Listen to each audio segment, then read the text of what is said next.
بسم الله الرحمن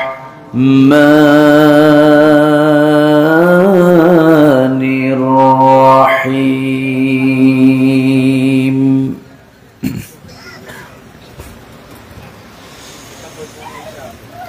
ومن أعرض عن ذكري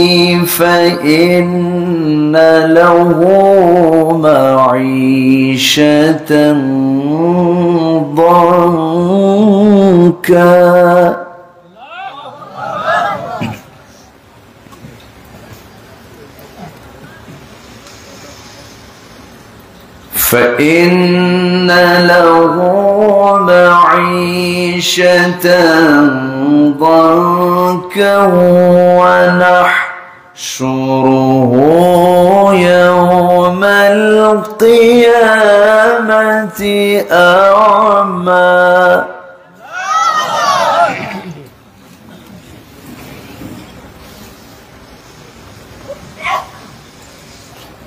قال رب لم حشرتني أعمى وقد كنت بصيرا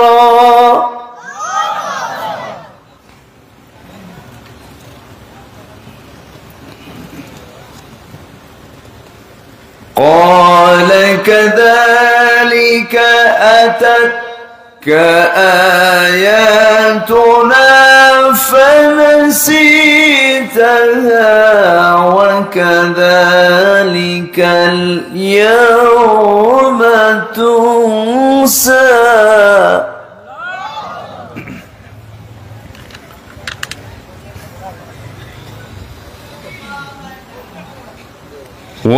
وكذلك نجزي من أسرف ولم يؤمن بآيات ربه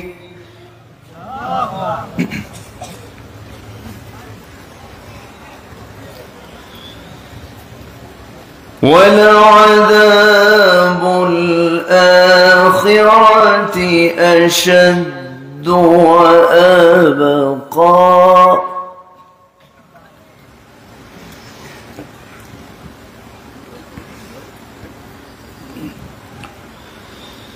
الله أكبر بسم الله الرحمن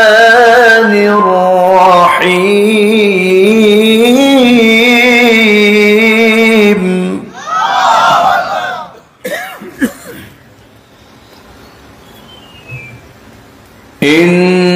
إن الله وملائكته يصلون على النبي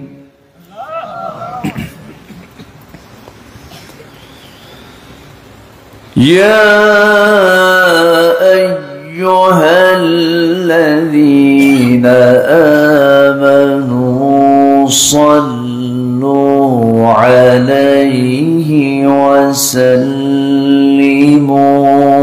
تسليما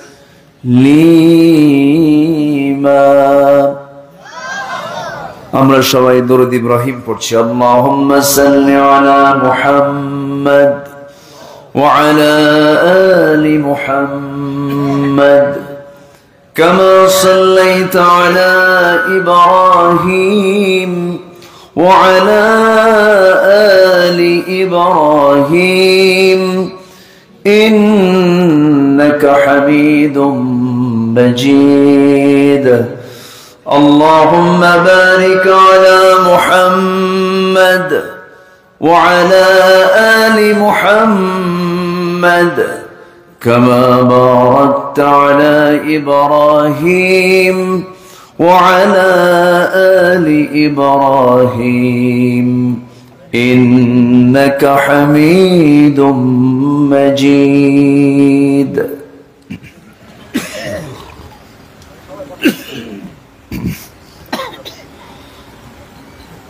প্রাকৃতিক সৌন্দর্যের অপরূপ লীলাভূমি, সবুজ বেষ্টিত অঞ্চল, রাজশাহী জেলার বাগমারা উপজেলার দরগামারিয়া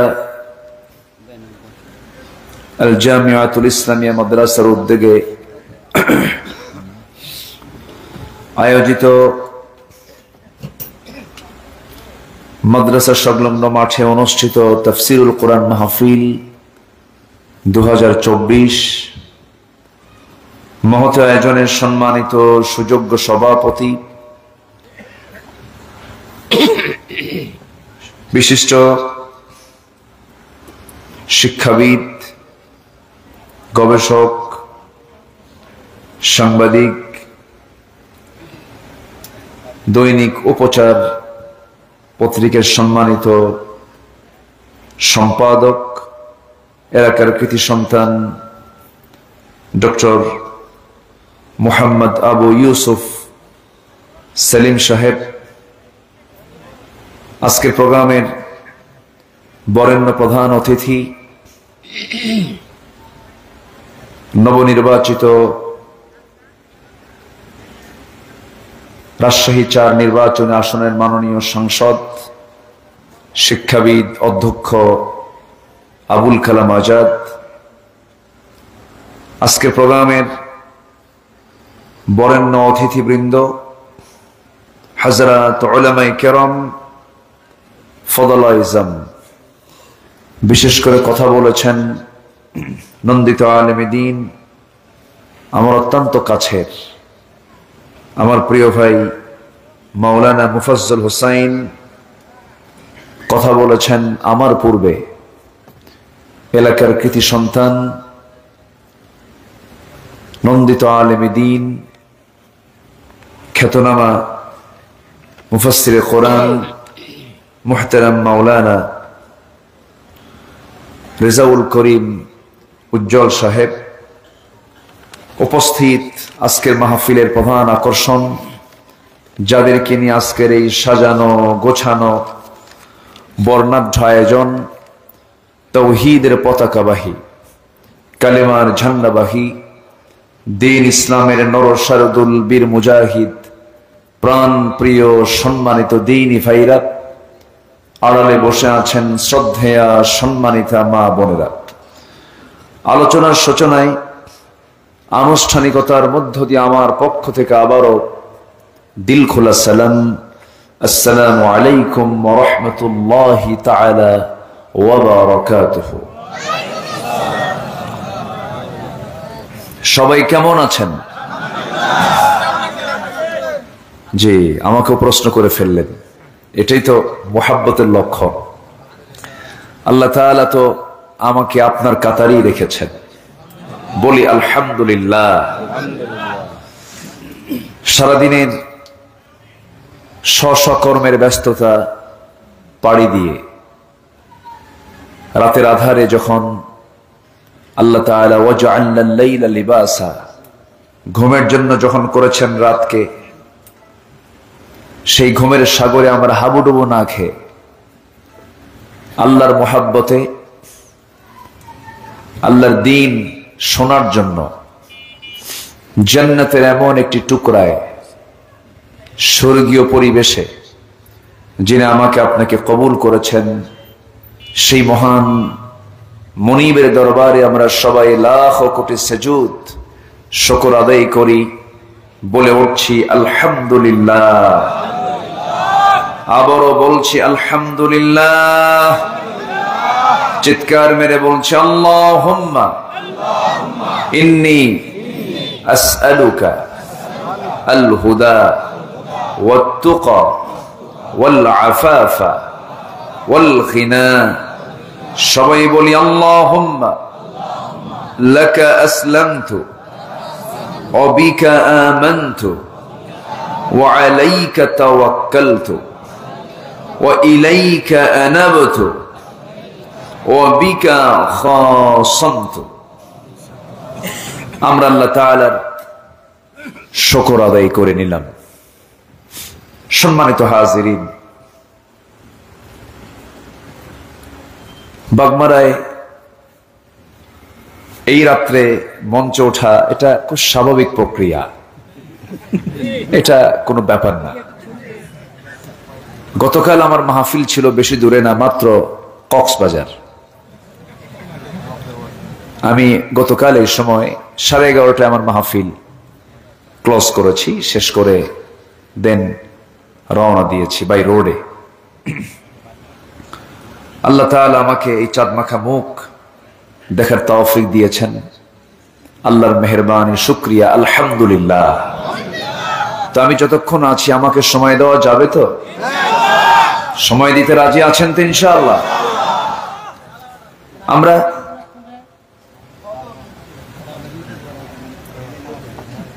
এমন একটা দেশের নাগরিক যে দেশটা খুব সম্ভাবনাময়,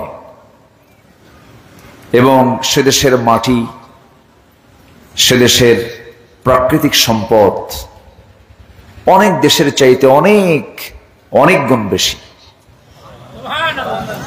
কাতারে একটা গাছকে তাজা রাখার জন্য লক্ষ লক্ষ টাকা খরচ করতে হয়, একটা গাছকে তারা তাজা রাখতে চায়।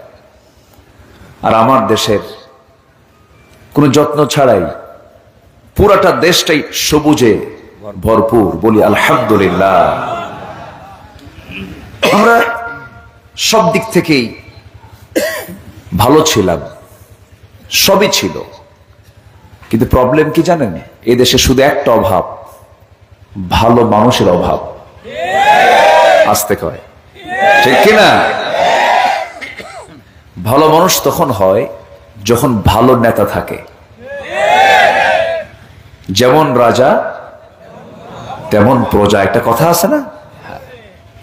নেতা যদি ভালো থাকে তখন তার কর্মীও ভালো থাকে।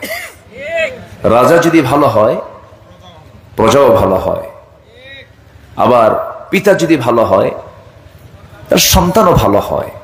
লাইক ফাদার লাইক সন একটা কথা বলে। গোটা পৃথিবীতে 137টা দেশের ভিতরে শিক্ষার দিক থেকে এই দেশ 124 নম্বরে।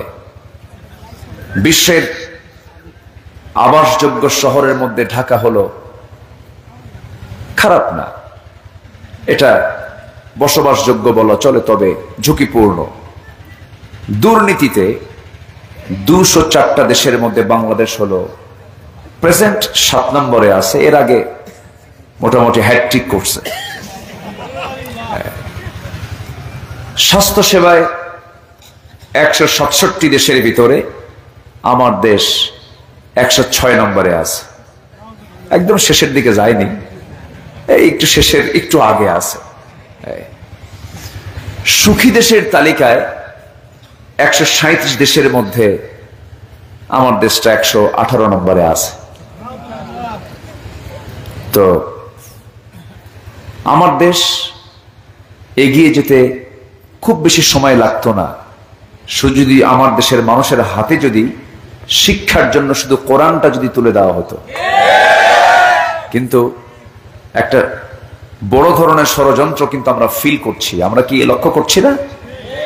এই মাসের নাম কি বলেন তো? তা তো ঠিক আছে, আমরা তো মাহফিলে এসে আরবি কই। এই মাসটা শুরু হয়েছে, এই যে এখন কি ঝড় হয় বলেন, এসো হে বৈশাখ, না? বলেন কোন মাস বলতেছেন? কোন মাস? এই মাসের নাম কি? বৈশাখ। বৈশাখ সারা বছর যদি আপনি পান্তা নাও খান, পহেলা বৈশাখে পান্তা না খেলে ইমানই থাকবে না, ঠিক আছে না? ইমানই থাকবে না।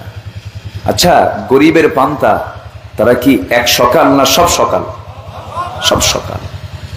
যারা সারা বছর না খায়া পহেলা বৈশাখে খাও, এটা গরিবদের সঙ্গে একটা তামাশা, ঠিক কিনা? তামাশা এটা। সম্মানিত ভাইয়েরা,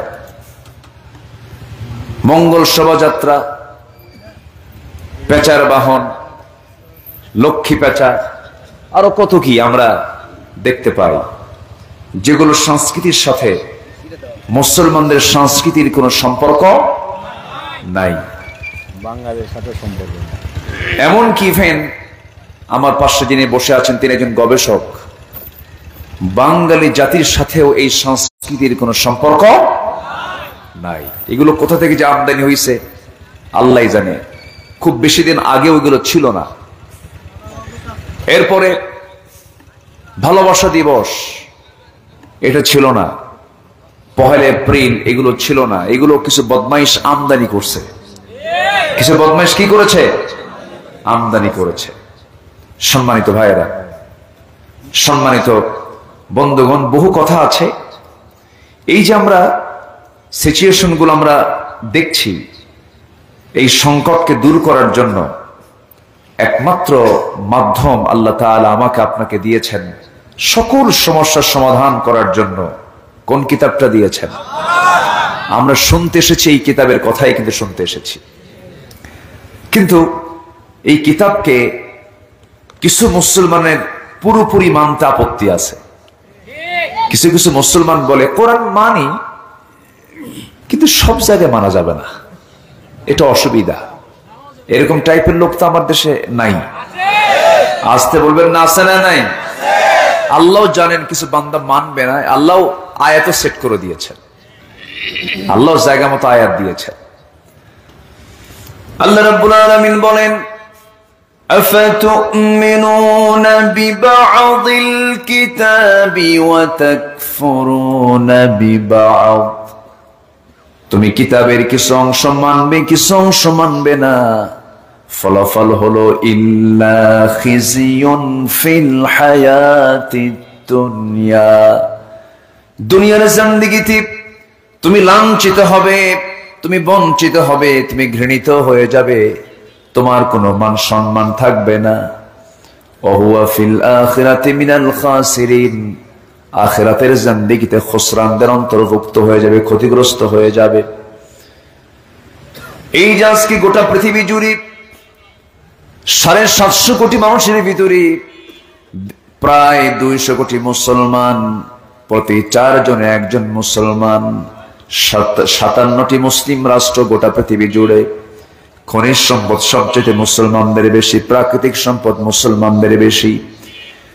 সবকিছু সম্পদ, সংখ্যা, সবকিছু মুসলমানদের ইতিপূর্বে সকল সময়ের চাইতে বেশি থাকার পরেও, নিকটবর্তী সময়ে বেশি থাকার পরেও আজকে গোটা পৃথিবী জুড়ে সবচাইতে নির্যাতিত একটা জাতি, তার নাম কি বলেন?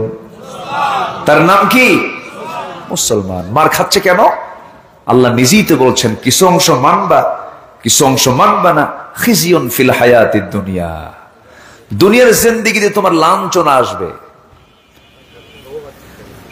তুমি তিরস্কৃত হবে, অপমানিত হবে, লাঞ্ছিত হবে, বঞ্চিত হবে।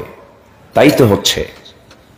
আল্লামা ইকবাল বহু আগে, কত আগে, 19বিংশ শতকের দিকে তিনি বলেছেন, ओ जमाने में मुअज़्ज़ज़ थे हम मुसलमान होकर, और तुम खारे हुए तारिके कुरआन होकर। সে যুগের মানুষেরা কোরআনে কারীম কি ইত্তেবা করার কারণে, কোরআনে কারীমকে তাজিম করার কারণে, কোরআনে কারীমের আইন কানুনকে মেনে নেওয়ার কারণে গোটা পৃথিবীতে তারা শৌর্য বীর্যের চূড়ান্ত শিখরে অবস্থান করেছিল। আজকে মুসলমান জাতি কোরআনকে ছেড়ে দেওয়ার কারণে গোটা পৃথিবীতে আজকে লাঞ্ছিত জাতিতে রূপ নিয়েছে। এই জন্য তাফসীর মাহফিলে এসে আমার প্রথম আহ্বান সবার কাছে এটাই থাকবে, আমরা মূল জায়গায় ফিরে আসি। যে নেতা আপনাকে কোরআনের কথা বলবে না, সে নেতার মুখে আমরা থুতু মেরে দেই, ঠিক কিনা? যে নেতা আপনাকে জাহান্নাম থেকে বাঁচাতে পারবে না, সেই নেতৃত্বকে আমরা না বলি।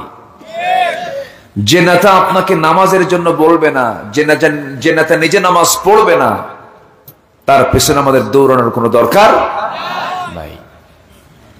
ভুল বারবার করা যায় না, বারবার ভুল ইমানদার করতে পারে না। লা ইউলদাগুল মুমিন, মুসলমানকে একই গর্তে দুবার দংশন করা যায় না। আমরা ফাঁদে আর পা দেব না। বহু দেখেছি আমরা, দেশ স্বাধীন হয়েছে ৭১, আজকে কত ২০২৪ সাল। বহু কিছু দেখলাম, কিন্তু ফয়সালা একটাই, মুসলমান ইসলামকে মানলেই শান্তি পাবে। ইসলাম ছাড়া অন্য কোথাও কোনো শান্তি মিলতে পারে। আবার ইসলামে ঢুকতে বলেছেন আল্লাহ তাআলা আংশিক না পুরোপুরি? আসতে বলবেন আংশিক না পুরোপুরি? পুরোপুরি। এখানেও বান্দা পুরোপুরি ঢুকবে না, কিছু বান্দা। এই জন্য আল্লাহ তাআলা একদম স্পষ্ট করে একটা আয়াত দিয়েছেন। বলি আয়াতটা বলি। আল্লাহ রাব্বুল আলামিন বলেন, ইয়া আইয়ুহাল্লাযীনা আমানু দুখুলু ফিস-সিলমি কাফা ওয়া লা তাত্তাবিউ খুতুওয়াতিশ শাইতান ইন্নাহু লাকুম আদুউম মুবিন। জোরে বলুন আল্লাহু আকবার। ইসলামের ভিতরে পুরোপুরি দাখিল হয়ে যাও। আংশিক ঢুকবে না তা হবে না, তোমাকে পুরোপুরি ইসলামকে মানতে হবে। আল্লাহ তাআলা এটাও সুন্দর করে স্পষ্ট করে দিয়েছেন। আমার বন্ধুগণ, আল্লাহ রাব্বুল আলামিন আবার জীবন বিধান হিসাবে ইসলামকে ছেড়ে দিয়ে অন্য কোন জীবন বিধানকে গ্রহণ করলে তার ফলাফল কি হবে তাও ক্লিয়ার করে দিয়েছেন।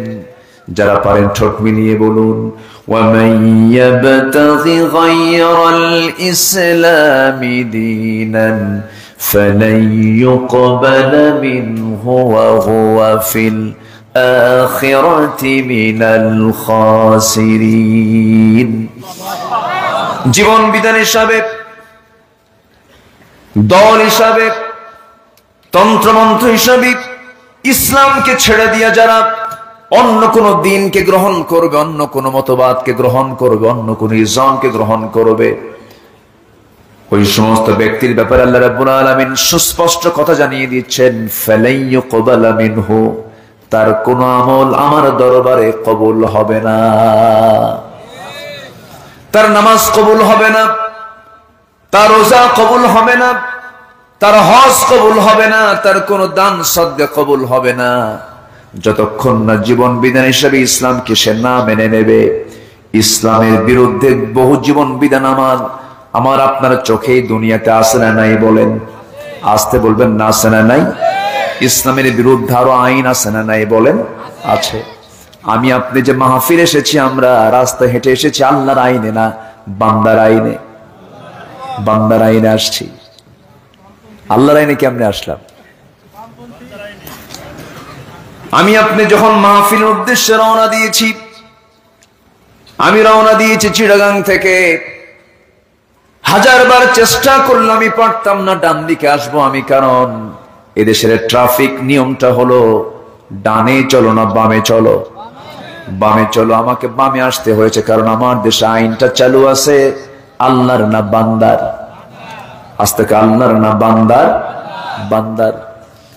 আল্লাহর আইন যদি চালু থাকতো, আমাদের রাস্তায় চলাচলটা ডান দিকেই হতো, ডান দিকে আমরা চলতাম। ইসলাম তো ডান দিকেই চলতে বলে। আমার বন্ধুগণ, এখন প্রশ্ন হলো, যদি কোনো বান্দা আল্লাহর আইনকে না মেনে অন্য কোন আইনকে মেনে নেয়, বিশ্বাস করে নেয়, তার ঈমান আছে না গেছে? এখন আমাদের উপরে চাপিয়ে দিয়েছে, সেটা ভিন্ন কথা, কিন্তু সে আইনকে কখনো মেনে নেওয়া যাবে? আসতে বলবেন না, মেনে নেওয়া যাবে না। গোটা পৃথিবী জুড়ে ইসলামের বিরুদ্ধে ৭০ থেকে ৮০টি মানব রচিত মতবাদ আছে। গোটা পৃথিবীর ২১০টা দেশ, ২ শতাধিক দেশকে আপনি যদি রিসার্চ করেন, খুঁজে বের করতে চান কোন দেশে কোন আইনগুলো আছে, গোটা পৃথিবীতে আজকে ৭০ থেকে ৮০টি হিউম্যান ল আছে, মানব রচিত মতবাদ আছে। এই সমস্ত মতবাদগুলোর মূল লক্ষ্য হলো ইসলামকে দাবিয়ে রেখে সেই মতবাদকে তারা উপরে তুলতে চায়। আমার দেশে এমন মতবাদ গুলো আছে না নাই? বলেন, আসতে বলবেন না আছে না নাই? আচ্ছা, আমার বন্ধুগণ, কোন মতবাদকে গ্রহণ করা যাবে না, রাসূল ছাড়া কোন নেতৃত্বকে মানা যাবে না। মূল নেতৃত্ব হচ্ছেন রাসূল। আল্লাহকে রব, রসুলকে নেতা, কোরআনকে সংবিধান, ইসলামকে একমাত্র দল, এই কয়েকটা আর্টিকেলের পক্ষে যদি আমি আপনার না যদি অবস্থান নেই, আমার ইমানটা এখনো ভালো করে আনা হয় নাই। আল্লাহ আমার রব, রসুল আমার নেতা, কোরআন আমার সংবিধান, ইসলাম আমার দলীয় নাম, দলের নাম, এই চার কথার মধ্যে যারা নখ ঢুকায় ফেলবে আমরা তাদের জিব্বা টেনে ছিড়ব। ঠিক কিনা? এখানে কোনো আপোষ করা যাবে না। বহুত দেখলাম, কারো বাপের দেশ, কারো স্বামীর দেশ, মাঝখান দিয়ে আমরা শেষ। দেখতেইছি তো সবকিছু। আমার বন্ধুগণ, এই জন্য আমার আপনার দায়িত্ব হলো, এই দুনিয়াতে এসেছি কার জিকির করার জন্য? আস্তে কার জিকির করার জন্য? আবার জিকির মানে কিন্তু আমার দেশে একটা ধারণা হলো আল্লাহ আল্লাহ, এটা একটা ধারণা মানুষের, তাই না? এরকম একটা ধারণা যে জিকির মানে এটাই, কিন্তু জিকির মানে কিন্তু এটা নয়। আচ্ছা, আমার ভাইয়ের নাম সেলিম, তাই না? আমি যদি বলি সেলিম সেলিম সেলিম, বারবার বলতেছি, বলেন তো এটা কি মানে আনন্দ দেবে না বিরক্ত লাগবে? বিরক্ত লাগবে না? বলেন তো লাগবে। আমার রাসূল জিকির শিখিয়েছেন পরিপূর্ণ বাক্য দিয়ে, যেরকম লা ইলাহা ইল্লাল্লাহ, কোন ইলাহা নাই কে ছাড়া? আল্লাহ ছাড়া। ওয়া যাকারা ইসমা রাব্বিহি ফাসাল্লা, ঠিক আছে, আল্লাহর নামের, আল্লাহর যে নামগুলো আছে তা ধরে তুমি ডাকো। আল্লাহ, রহমান, রহিম, গফার, গফুর, সত্তার, জব্বার। আমার রেজাউল ভাই কই? সবগুলো নাম কইছে কিন্তু আমার আগে, সবগুলো নাম আমার ভাই বলে দিয়েছেন। খুব সুন্দর কথা তিনি বলেছেন। বলি আলহামদুলিল্লাহ, ডাকবো, সমস্যা নাই। কিন্তু আমার দেশে জিকিরের নামে কিছু ভণ্ডামি আছে না নাই? এগুলো দরবার কিন্তু কম না। চট্টগ্রামে একটা মাজারের নাম আছে বদনাশার মাজার। বদনাশা, ওই যে যেটা বাথরুমে বদনা ইউজ করে না, বদনাশা। রাজশাহীতে আছে বিড়াল শাহের মাজার। বিড়াল দহ আছে না? বিড়াল বিড়াল বিড়াল দহের মাজার আছে না? তাহলে এখানে বিড়াল, ওখানে বদনা। আরেকটা আছে কুত্তাশার মাজার। আরেক জায়গায় আছে সাইল ডাইল রহমতুল্লাহের মাজার। জোরে বলি নাউযুবিল্লাহ। এগুলো কিন্তু কম না, অনেক। আর রাজশাহীর শাহ মাকদুম, খুলনার খান জাহান আলী, সিলেটের শাহজালাল ইয়ামিনী রহমতুল্লাহ আলাই, শাহ পরান, শাহ আমানত, গোলাপ শাহ, এরকম করে বেশ কিছু আল্লাহওয়ালা আমার দেশে আগমন হয়েছিল। তারা ইসলামের জন্য কাজ করেছেন। এরপরে শুয়ে আছেন হলো আজমিরে খাজা মঈনুদ্দিন চিশতি রহমতুল্লাহ আলাই। নিঃসন্দেহে আল্লাহওয়ালা মানুষ, মুজাহিদ ছিলেন তারা। এই সমস্ত নাম বলি আমরা পীর সাহেব, কিন্তু এনারা শুধু পীর সাহেব ছিলেন, এরা মুজাহিদে মিল্লাত ছিলেন। আল্লাহু আকবার বলেন। মুসলিম জাতির তারা, মুসলিম মিল্লাতের তারা মুজাহিদ ছিলেন। মঈনুদ্দিন চিশতি কি করেছেন? রাজা পৃথ্বীরাজের বিরুদ্ধে মোকাবেলা করেছেন, যুদ্ধ করেছেন। শাহজালাল ইয়ামিনী কি করেছেন? রাজা গৌর গোবিন্দের বিরুদ্ধে মোকাবেলা করেছেন। পরশুরামের বিরুদ্ধে মাহিসার বলখি, শাহসুন্নাল বলখি বগুড়ার মহস্তানগড়ে তাদের বিরুদ্ধে, শিরকির বিরুদ্ধে মোকাবেলা করেছেন। তাহলে তাদের ভূমিকা ছিল হলো জমিনে কোনো শিরকের কাজ চলবে না, জমিনে কোনো মানুষের আইন চলবে না। আইন চলবে কার? আসতে চলবে না, আইন চলবে কার? আর এখনকার দরবারগুলোর কাজ কি?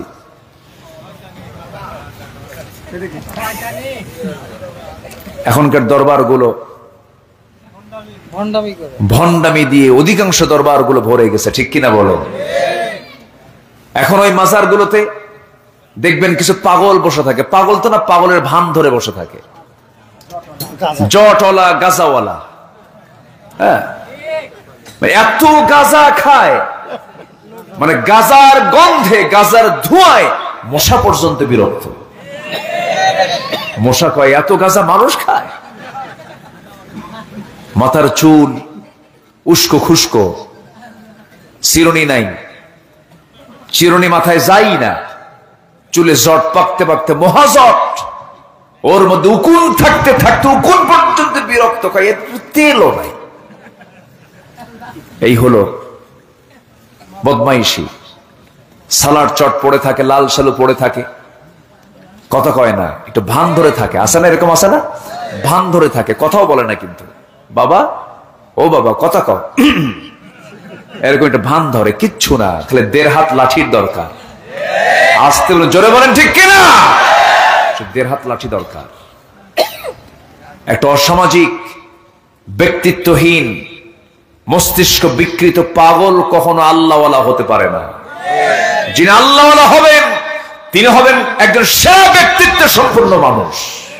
তার পোশাক, তার প্রেজেন্টেশন, তার কথা, তার চলাফেরা, তার পারিবারিক জীবন, তার সামাজিক জীবন সবচেয়ে উন্নত মানের হবে। তিনি হবেন আল্লাহওয়ালা। আল্লাহু আকবার বলেন। রাসূল কেমন ছিলেন না? রাসূল তেমনই ছিলেন। আম্মা জান আয়েশা বলেন, আমি আমার রাসূলের চুল কখনো এলোমেলো পাই নাই। আমার নবীজির পকেটের ভিতরে 3টা জিনিস থাকতো, মুস্তন চিরুনি থাকতো, মেসওয়াক থাকতো। চুলগুলো এলোমেলো হয়ে যেত, চিরুনি দিয়ে আঁচড়ায় নিতেন। তিনি এত পরিমাণ সুগন্ধি ব্যবহার করতেন, ঢেলে নিতেন আতর হাতের ভিতরে, হাতের তালুতে ঢেলে নিতেন। এত পরিমাণ আতর দিতেন, রাসূলকে কোনো কিছু দিলে, কোনো হাদিয়া দিলে পরে বেশি হলে ফেরত দিতেন, বলতেন দরকার নাই, প্রয়োজন হবে না আমার। কিন্তু আতর যত দেওয়া হতো রাসূল কখনো মানা করতেন না, নিতেন, দিতেন। জোরে বলেন সুবহানাল্লাহ। আর এই যে এদের হাতে আতর নাই, গাজার কলকি, এগুলোকে প্রমোট করছে, এই দরবারগুলোকে প্রমোট করছে কিছু বামরামেরা, আছে না নাই? প্রমোট করছে। এরা বলে তোমরা কোরআন পড়ো 30 পারা, আমাদের কোরআন 90 পারা। দেখছেন, ওদের কোরআন নাকি 90 পারা। খুব বদমাইশ এরা, কিন্তু খুব সতর্ক থাকতে হবে। এরা ঈমান ছিনতাইকারী। এরা কি ছিনতাইকারী বলেন? ঈমান ছিনতাইকারী। এদের ধারে পাশে আমরা যাব না। জিকির করব আমরা নবীর পদ্ধতি অনুযায়ী। জোরে বলি ইনশাআল্লাহ। জিকির করার দরকার আছে না নাই? জিকিরটা কি, আমি এটা একটু ব্যাখ্যা আজকে আমি দিতে চাচ্ছি। একটা রাতে তো একটা পয়েন্ট নিয়ে কথা বলতেই তো সময় চলে যায়। সম্মানিত ভাইয়েরা, জিকির একটি ব্যাপক শব্দের নাম। এই কিতাব যে আমরা শুনতে এসেছি, এই কিতাবের নামও কিন্তু জিকির। এই কিতাবের নাম কি? জিকির। জিকির, এই কিতাবের নামও একটা কি বলেন? জিকির। আল্লাহ রাব্বুল আলামিন বলেন, ফাআইনা তাযহাবুন ইন হুয়া ইল্লা যিকরুল লিল আলামিন লিমান শাআ মিনকুম আন ইয়াস্তাকিম ওয়া মা তাশাউনা ইল্লা আন ইয়াশা আল্লাহু রাব্বুল আলামিন।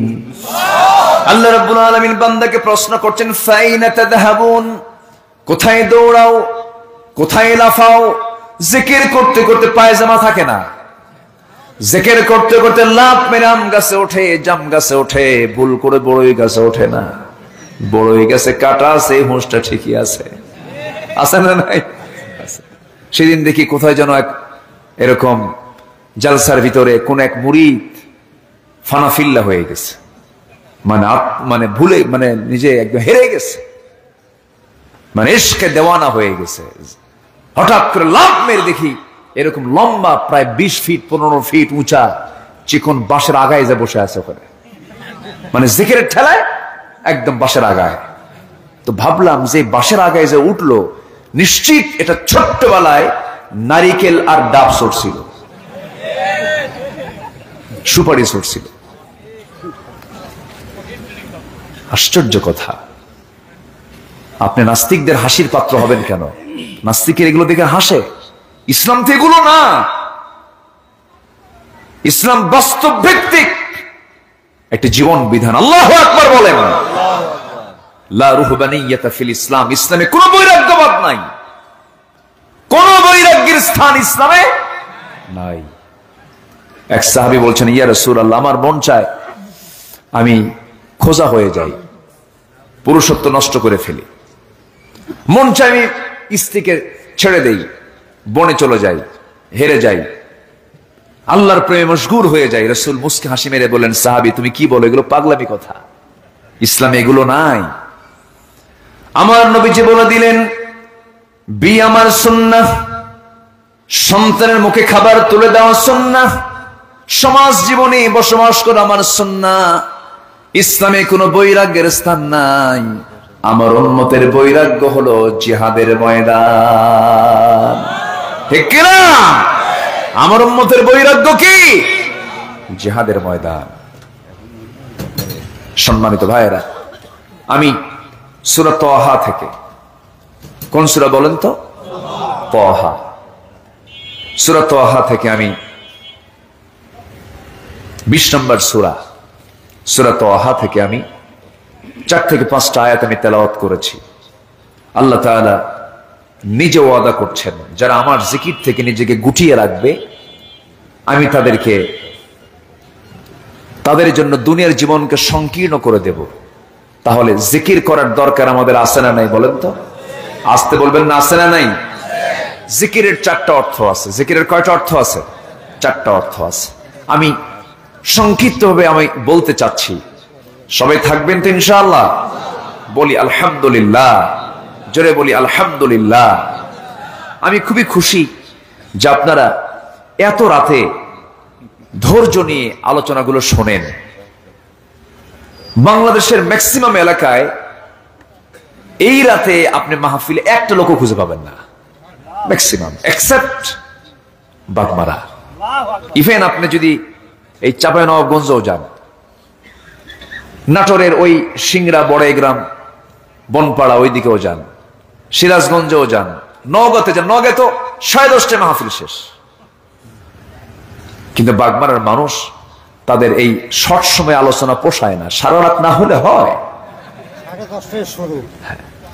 ভালো, আপনাকে মহব্বত। একদিকে এটা খুব ভালো কাজ, আলহামদুলিল্লাহ। কারণ সাধারণ মানুষ রাতের বেলা ঘুমাবে, আল্লাহওয়ালা রাতের বেলা জেগে জেগে আল্লাহর সঙ্গে মহব্বত করবে। বলি আলহামদুলিল্লাহ। রাত যত জাগে আল্লাহওয়ালার চোখ তত খোলে, ভালো লক্ষণ। ফজর যেন কাজা না হয়, মনে থাকবে তো সবাই। ফজর কাজা হলে কিন্তু সব শেষ হয়ে যাবে। শেষ হয়ে যায়, জি আলহামদুলিল্লাহ। ফজরও শেষ, ফজর পর্যন্ত আলোচনা হয়, এরকমও শুনেছি আমি। সম্মানিত ভাইয়েরা, তাহলে জিকিরের মোটামুটি কয়টা অর্থ বলেন তো? 4টা অর্থ। তাহলে একটা জিকিরের অর্থ কিন্তু আমরা জানলাম। জিকির মানে হলো কি তেলাওয়াত করা, বলেন তো? বলেন কি তেলাওয়াত করা, বলেন তো কি তেলাওয়াত করা? কোরআনকে সবে আমরা তেলাওয়াত করি। আজকে সকালে কারা কারা তেলাওয়াত করেছে? আমি হাত তুলতে বলবো না, হাত তুলবেন না। সবার কি হাত উঠবে? আসতে বলবেন না, উঠবে? উঠবে না। আমার বন্ধুগণ, যে বান্দার সম্পর্ক কোরআনের সঙ্গে যত বেশি হবে, আল্লাহর সঙ্গে তার সম্পর্ক তত বেশি হয়ে যাবে। আর যে বান্দা কোরআন থেকে নিজেকে গুটিয়ে রাখবে, জিকির থেকে গুটিয়ে রাখবে, আল্লাহ বলছেন, ওয়ামান আ'রাদা আন যিকরি ফাইন্না লাহু মাঈশাতান দানকা ওয়া নাহশুরুহু ইয়াওমাল কিয়ামাতি আ'মা। জোরে বলুন আল্লাহু আকবার।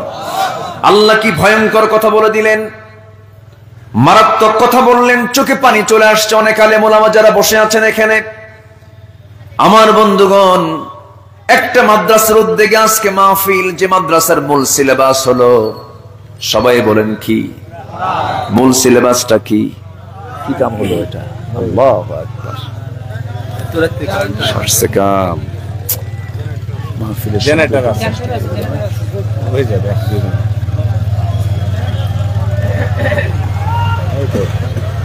রেডি সব, রেডি না? কিন্তু রেডি তো, লোক রেডি আছে, লোক উঠবে উঠবে না, উঠবে না, উঠতেছে একটু উঠতেছে তো।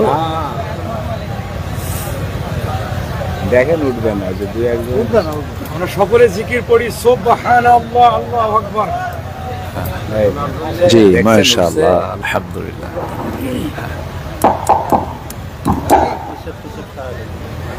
জি, আমরা একটু বিরতিতে ছিলাম। আমার দেশে তো বিদ্যুৎ যায় না, হ্যাঁ না আসে, আসে না, না যায় না, হ্যাঁ বলেন। হ্যাঁ, যাই হোক, একটু বসেন। আমাকে সময় দিচ্ছেন তো নাকি আপনারা? আচ্ছা, আলোচনা শোনা আগে দরকার না ধৈর্য আগে দরকার? আগে ধৈর্য দরকার। আমরা ধৈর্য নিয়ে শুনবো এবং আমরা দোয়া করে দ্রুত যেন বিদ্যুৎ চলে আসে। একটা সাইড সাউন্ড হয় তো, মেশিনের একটা সাউন্ড হচ্ছে, একটু ডিস্টার্ব হয়, একটা শব্দ দূষণ হয়। নীরব পিন পতন পরিবেশ আলোচনার একটা আলাদা ইফেক্ট, সুন্দর হয়। যাই হোক, হয়তো বিদ্যুৎ খুব দ্রুতই চলে আসবে। রাতের বেলা কেন যে টান দিল বুঝলাম না কিছু। এই সময় তো বিদ্যুৎ যায় না সাধারণত, না? হয়তো মাহফিলের বরকতে টান হতে পারে। আচ্ছা, আমার দিকে তাকান। তাহলে আমরা জিকির করব কার বলেন তো? জিকির করব কার? কিসের জিকির করব বলেন তো? কোরআনের জিকির। কোরআনটা সুন্দর করে পড়বো আমরা। যে মাদ্রাসার আজকে মাহফিল, এই মাদ্রাসায় এই কোরআনের জিকিরটা আছে না নাই বলেন তো? আচ্ছা, আমার ভাইজান একটা কথা বলেছেন, মানুষ যখন মারা যায় ইনকাতা আমালুহু, সমস্ত আমলের সমস্ত দরজাগুলো বন্ধ হয়ে যায়, শুধুমাত্র 3টা দরজা খোলা থাকে। এর মধ্যে একটা হলো গুরুত্বপূর্ণ একটা বিষয়, উপকারী জ্ঞান, বান্দার কল্যাণের যে জ্ঞান, কোরআনের জ্ঞানটা, এটা থেকে যায়। আপনি কোরআনের জ্ঞান কাউকে দিয়েছেন, আপনি একজনকে হাফেজ বানিয়েছেন, সেখান থেকে আর একজন হাফেজ তৈরি হলো, সেখান থেকে আর একজন হাফেজ তৈরি হলো। কিয়ামত পর্যন্ত এই যে জ্ঞানের বিতরণটা চলছে, এই সুন্দর জ্ঞানের যে বিতরণের সওয়াবটা আপনি কিয়ামত পর্যন্ত কবরে শুয়ে শুয়ে পাবেন, বলি আলহামদুলিল্লাহ। তাহলে জিকিরের ফলাফল আল্লাহর কাছে শুধু ভালো না অনেক ভালো? শুধু ভালো না অনেক ভালো? অনেক ভালো। আল্লাহ রাব্বুল আলামিন বলেন, আমার জিকির থেকে যে বান্দা নিজেকে গুটিয়ে রাখবে, যে বান্দা গুটিয়ে রাখবে, وَمَنْ أَعْرَضَ عَنْ ذِكْرِي فَإِنَّ لَهُ مَعِيشَةً ضَنكًا وَنَحْشُرُهُ يَوْمَ الْقِيَامَةِ أَعْمَى। আমার জিকির থেকে যে বান্দা নিজেকে গুটিয়ে রাখবে, 1 নাম্বার, আমি আল্লাহ রাব্বুল আলামিন তার দুনিয়ার জীবনকে আমি সংকীর্ণ করে দেব। দুনিয়ার জীবনটা তার জন্য বড় কষ্টকর হয়ে যাবে। পরিবারের সুখ থাকবে না, তার দেহের সুখ থাকবে না, সমাজে তার সুখ থাকবে না, সব জায়গায় সে অশান্তির আগুনে দাউ দাউ করে জ্বলবে।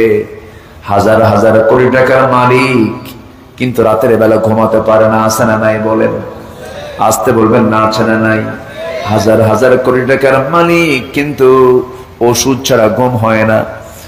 হাজার হাজার কোটি টাকার মালিক, ভালো মন্দ কিছু খেতে পারে না। খাইতে বসলে পরেই ডাক্তারের সমস্ত চার্ট গুলো সামনে নিয়ে বসতে হয়। 2 গ্রাম 3 গ্রাম 4 গ্রাম করে খাবার তাকে খেতে হয়। আমার বন্ধুগণ, আমি একটা প্রশ্ন করব, বলুন তো, গ্রামের মানুষ বেশি খায় না শহরের মানুষ বেশি খায়? কিন্তু সম্পদের পরিমাণ গ্রামে বেশি না শহরে বেশি? শহরে বেশি। মিলিয়নার, বিলিয়নার, ট্রিলিয়নার, হাজার হাজার কোটি টাকার মালিক, কিন্তু খাইতে বসতে নিলে ফাঁকিবাজি প্লেটে খাইতে বসে। ফ্ল্যাট প্লেট, মানে প্লেটের কোনো তলা নাই, আছে এরকম প্লেট কিছু আছে না? ছোট্ট প্লেটে বসে, সামনে 1 কেজি আঙ্গুর ঝুলানো আছে, খাবার প্রস্তুত আছে, কিন্তু কোটি টাকার মালিক খাইতে বসছে কিন্তু খাইতে পারে না। একটা আঙ্গুর খাওয়ার সঙ্গে সঙ্গেই পিএস বলে ফেলে, সহকারী বলে ফেলে, বস একটাই খেতে পারবেন, 2টা আঙ্গুর কিন্তু খাওয়া আপনার হবে না, নচেত ইনসুলিন নিতে হবে। কামসারা খেতে পারে না, একটা খায়া আর ছায়া থেকে আঙ্গুরের দিকে, হাই রে আঙ্গুর, খালি ছায়ে থাকলাম, খাওয়ার কিসমতে নাই আমার। হাজার হাজার কোটি টাকার মালিক খেতে পারছে না। গ্রামের মানুষ যখন খেতে বসে তখন কি প্লেট নিয়ে বসে? কি নিয়ে বসে? গাবলা, গাবলা না কি কইছে এখানে? হ্যাঁ, গাবলা। গাবলা নিয়ে বসে, ডিশ বল নিয়ে বসে। ওই 100 টাকা 200 টাকা দিয়ে কাম হবে না, 250 গ্রাম দিয়ে কাজ হবে না। মোটামুটি 1 কেজি চালের পান্তা নিয়ে বসে সকালবেলা, পুরা গাবলা মেরে দিল 2-3টা পেঁয়াজ সহকারে। খাওয়ার পর যখন বলা হয় খাইছো কেমন, খাইছি তো ভালোই, কিন্তু আরো 1 কেজি দরকার। আলহামদুলিল্লাহ বলবেন না? জোরে বলেন আলহামদুলিল্লাহ। আল্লাহ তাআলা সব ভাগ করে দিয়েছেন। আল্লাহ ধনীকে দিয়েছেন হলো টাকা, তুই টাকা দেখবি, খাইতে পারবি না। আর গরিবকে টাকা দেন না, তুই খাবি, টাকা দেখবি না। আল্লাহু আকবার বল, খা তুই। আল্লাহ গরিবকে দিয়েছেন সন্তান, কম না বেশি? আচ্ছা, সন্তান ধনীদের বেশি না গরিবদের বেশি? গরিবদের বেশি। গরিবদের সন্তান বেশি আর ধনীদের টাকা বেশি। আল্লাহ বলছেন আমি ভাগ করে দিয়েছি, ধনীদের সন্তান তেমন নাই। আল্লাহ গরিবকে সন্তান দিয়ে, সন্তান নামক নিয়ামত দিয়ে ভরপুর করে দিয়েছেন। বলেন আলহামদুলিল্লাহ। জোরে বলি আলহামদুলিল্লাহ। কথায় তো কথা আসে, হ্যাঁ, খুশি লোকজন। তাই আমার কথা কি বিরক্ত হচ্ছেন নাকি আপনারা? বলি আলহামদুলিল্লাহ। সম্মানিত ভাইয়েরা, তাহলে সুখ দেওয়ার মালিককে বলেন তো? আচ্ছা বলেন তো, সম্পদেই কি সুখ?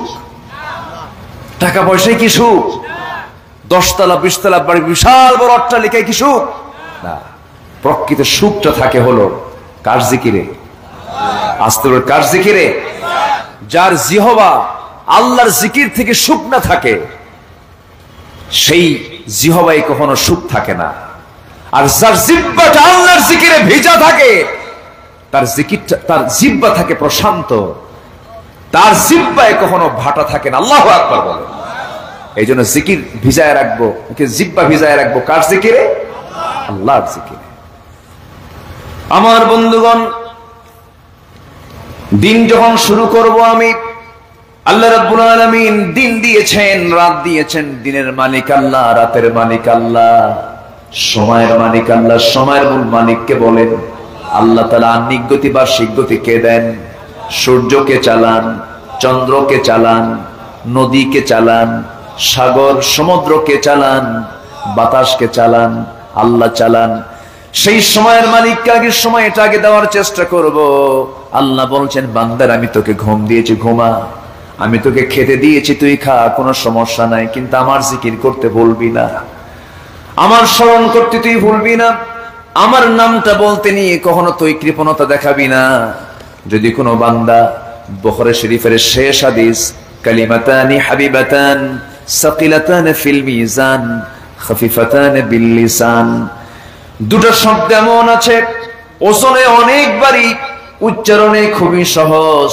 যদি কোনো বান্দা সুবহানাল্লাহ সুবহানাল্লাহ বিহামদিহি সুবহানাল্লাহিল আযীম, এই দোয়াটা যদি, এই তাসবিহটা যদি পড়তে পারে, আসমান জমিনে যত ফাঁকা স্থান আছে প্রত্যেকটা ফাঁকা স্থানগুলো আল্লাহ রাব্বুল আলামিন তার জন্য সওয়াব দিয়ে ভরপুর করে দেয়। জোরে কান সুবহানাল্লাহ। একবার সুবহানাল্লাহ বললে পরে আসমান জমিনের ফাঁকা জায়গাগুলো সব সওয়াব দিয়ে ভরপুর হয়ে যায়। তাহলে এত যখন সওয়াব পাওয়াই যায়, নামাজ আর পড়ার কি দরকার? নাকি এরকম কিছু? নাকি নামাজবিহীন ওই তসবির কি কোনো মূল্য আছে? না। আগে মূলটা দরকার। আগে কি দরকার? মূলটা দরকার। সম্মানিত ভাইয়েরা, যখন এই যে ধান, এই এলাকায় এখন ধানের মৌসুম না, ধান তো লাগানো শেষ মনে হয়। এই ধানটা লাগাইছে কোন মৌসুমে, কোন মাসে বলেন তো? হ্যাঁ, মাঘ ফাল্গুনে। আর কাটবেন কোন সময়?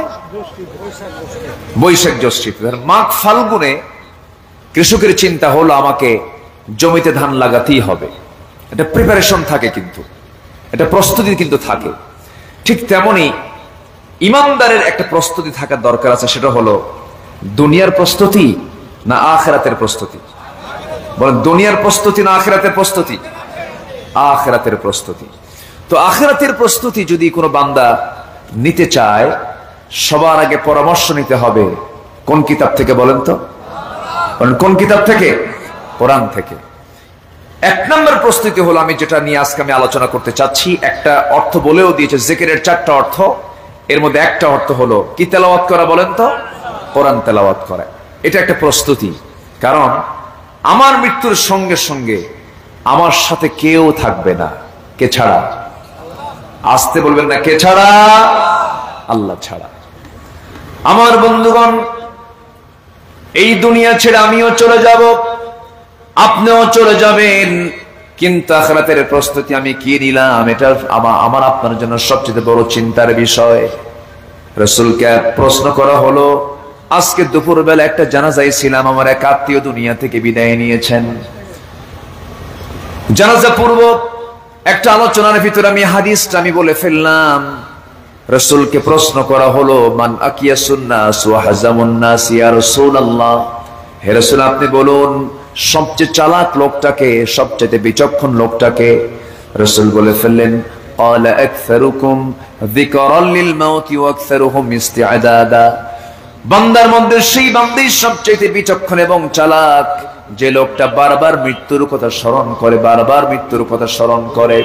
এটা একটা প্রস্তুতি, কারণ যে বান্দা মৃত্যুর চিন্তা মাথায় বারবার নিয়ে আসবে, সেই বান্দার মুখ থেকে কখনো মিথ্যা কথা আসতে পারে না, গীবত আসতে পারে না, সেই বান্দার চিন্তায় কখনো ঠকানোর চিন্তা আসতে পারে না, সেই বান্দার কখনো ওজনে কম দর চিন্তা মাথায় আসতে পারে না।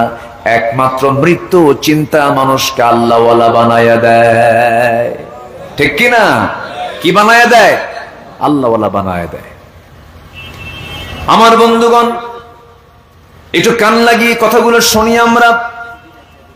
আমার নবীজি একদিন সাহাবে কেরামকে নিয়ে বয়ান করতে নিয়ে বলছেন, মাদ-দুনিয়া ফিল আখিরাতি ইল্লা মিসলুন, আখিরাতের তুলনায় দুনিয়াটা খুবই নগণ্য।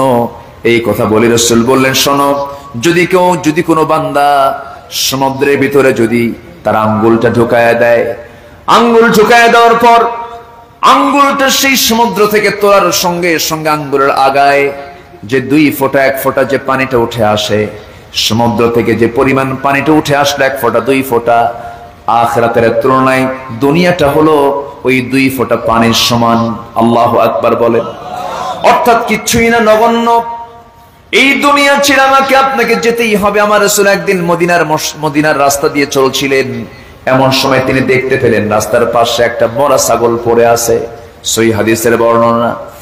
মরা ছাগল দেখলেন, নবীজি মরা ছাগলটার কানটা ধরলেন, কানটাও তার কাটা কান, খুদওয়ালা কান। রাসূল বলছেন, শোনো সাহাবীরা, এই যে ছাগলটা মরে আছে, কেউ টাকা দিয়ে কিনবা নাকি?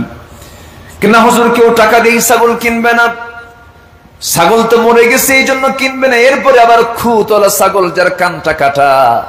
রাসূল বলেন, তোমরা কি জানো এই দুনিয়ার মূল্য আমার আল্লাহর কাছে এই মরা ছাগলের চাইতেও কম।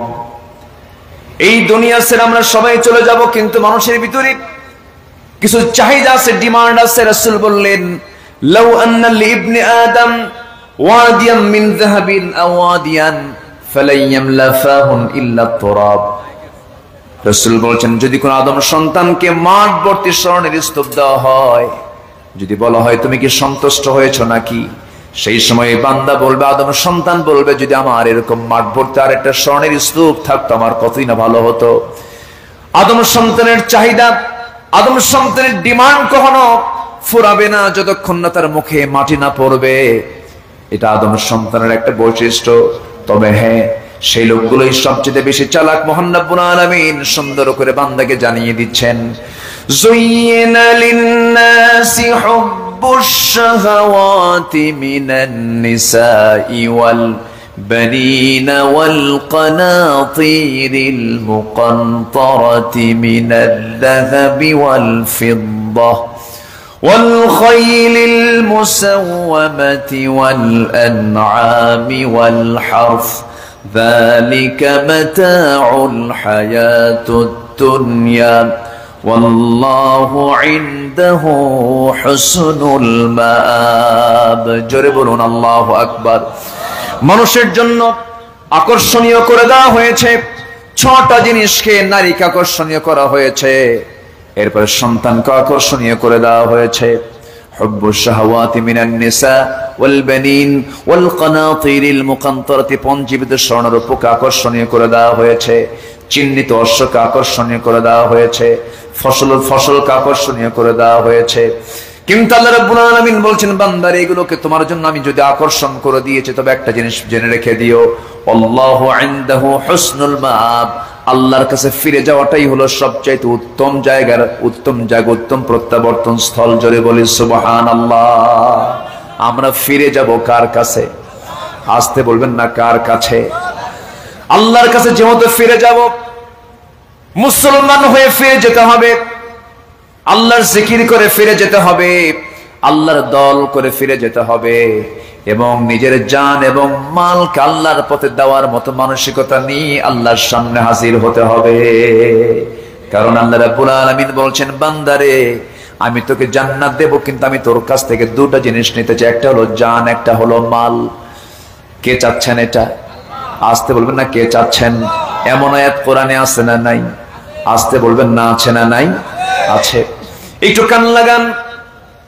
1টা বাজে তো, একটু কষ্ট হচ্ছে মনে হয় আপনাদের। আমি যে আয়াতগুলো বলতেছি, বিরক্ত হচ্ছেন না তো? একটা বিষয় মাথায় রাখবেন, গ্রামে গঞ্জে অনেক সময় এই প্রবলেমটা হয়, কিন্তু আপনি যদি অর্থ নাও বুঝেন, যখন দেখবেন মাহফিলে যখন আসবেন, তখন হাতের কড়ার একটা করে গুনবেন যে হুজুর কয়টা করে আয়াত বললো, আপনি বুঝেন আর না বুঝেন, হাদিস কয়টা বললো, এটা শুনবেন।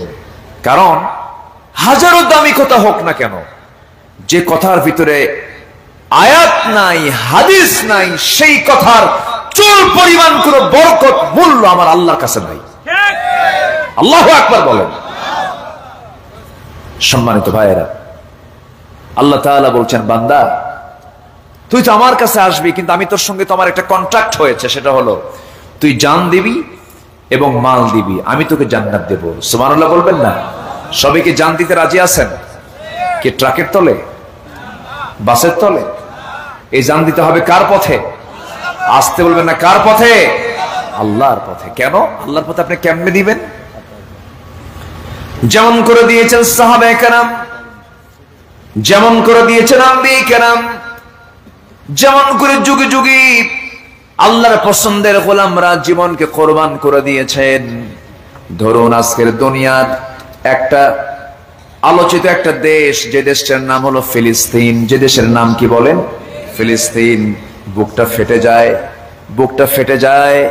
আমার দেশের ক্লাস 10-এর সিলেবাসের বইয়ের ভিতরে, সামাজিক বিজ্ঞান বইয়ের ভিতরে ফিলিস্তিনের মানচিত্র না দেখায়া ইসরায়েলের মানচিত্র দেখায়। হ্যাঁ, কত বড় গভীর ষড়যন্ত্র। ফিলিস্তিনের মানচিত্র নাই, সামাজিক বিজ্ঞান বইয়ের ভিতরে কিসের মানচিত্র? ইসরায়েলের মানচিত্র দেখানো হচ্ছে। ইসরায়েল কি বৈধ না অবৈধ? আসতে বলবেন না, বৈধ না অবৈধ? অবৈধ। এই রমজানে মুসলমানদের রক্ত নিয়ে খেলেছে ইসরায়েলের বাচ্চারা। মুসলমানদের প্রথম কিবলা বাইতুল আকসা, এই বাইতুল আকসা আজকে তারা অবরুদ্ধ করে রেখেছে। এই সমস্ত বাতিল ইহুদি, নাসারা, ইসলামের শত্রু যারা, তাদের বিরুদ্ধে আমাদের মোকাবেলা করার দরকার আছে না নাই? এই মোকাবেলায় যারা জান এবং মাল দিচ্ছে, আল্লাহ তাদের কি দিবেন? আল্লাহ তাদের কি দিবেন? জান্নাত দিবেন। সম্মানিত ভাইয়েরা, ফিলিস্তিন ইসরায়েল হামলা করে, আর আমার দেশের কিছু পেট্রোল হুজুর, পেট্রোল ডলার কিছু হুজুররা বলে যে ওদের এরকম করে অতর্কিত হামলা করার কি দরকার ছিল? যুগের পরে যুগ ইসরায়েল ফিলিস্তিনকে হামলা করছে, একটা কথা বলে না। সম্মানিত ভাইয়েরা, আল্লাহ তাআলা বলছেন, বান্দা তুই আমার পথে দিনকে বিজয়ী করার জন্য জান এবং মাল দিবি, আমি তোকে জান্নাত বুঝাই দেবো, যা। যেরকম সুবহানাল্লাহ। বাড়িতে গিয়ে আয়াতটা দেখবেন, সূরা তাওবার 111 নম্বর আয়াত। আল্লাহ রাব্বুল আলামিন বলেন, ইন্নাল্লাহা আশতারা মিনাল মুমিনিনা আনফুসাহুম ওয়া আমওয়ালাহুম বিআন্না লাহুমুল জান্নাহ يقاتلون في سبيل الله فيقتلون ويقتلون وعدا عليه حقا في التوراة والإنجيل জোরে বলুন আল্লাহু আকবার।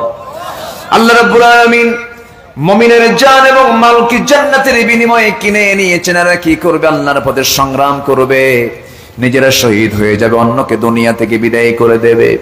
সাহাবা একরামদের মধ্যে কি আকাঙ্ক্ষা কাজ করেছে? একজন অন্ধ সাহাবীর কথা মনে হয়ে গেল। সেই অন্ধ সাহাবীর নাম হলো আব্দুল্লাহ ইবনে উম্মে মাকতুম রাদিয়াল্লাহু তাআলা আনহু। তিনি আমার নবীজির জীবদ্দশায় বদর দেখেছেন, উহুদের কথা শুনেছেন, খন্দকের কথা শুনেছেন। বহু সাহাবী অংশগ্রহণ করে শাহাদাত বরণ করেছেন। যুদ্ধ যখন আসতো, এই অন্ধ সাহাবী নবীর কাছে গিয়ে বলতেন, ইয়া রাসূলুল্লাহ, আপনি আমাকে জিহাদের পারমিশন দিয়ে দেন, আমি জানমাল আল্লাহর পথে দিতে চাই, আমাকে জিহাদের পারমিশন দিয়ে দেন। আমার নবীজি বলতেন না, ও আমার আব্দুল্লাহ সাহাবী, তোমার চক্ষু নাই, আমি তোমাকে অনুমতি দিতে পারবো না। নবীজি তার জীবদ্দশায় কোনোদিন তাকে জিহাদের অনুমতি পারমিশন দেন নাই। রাসূল ইন্তেকাল করলেন।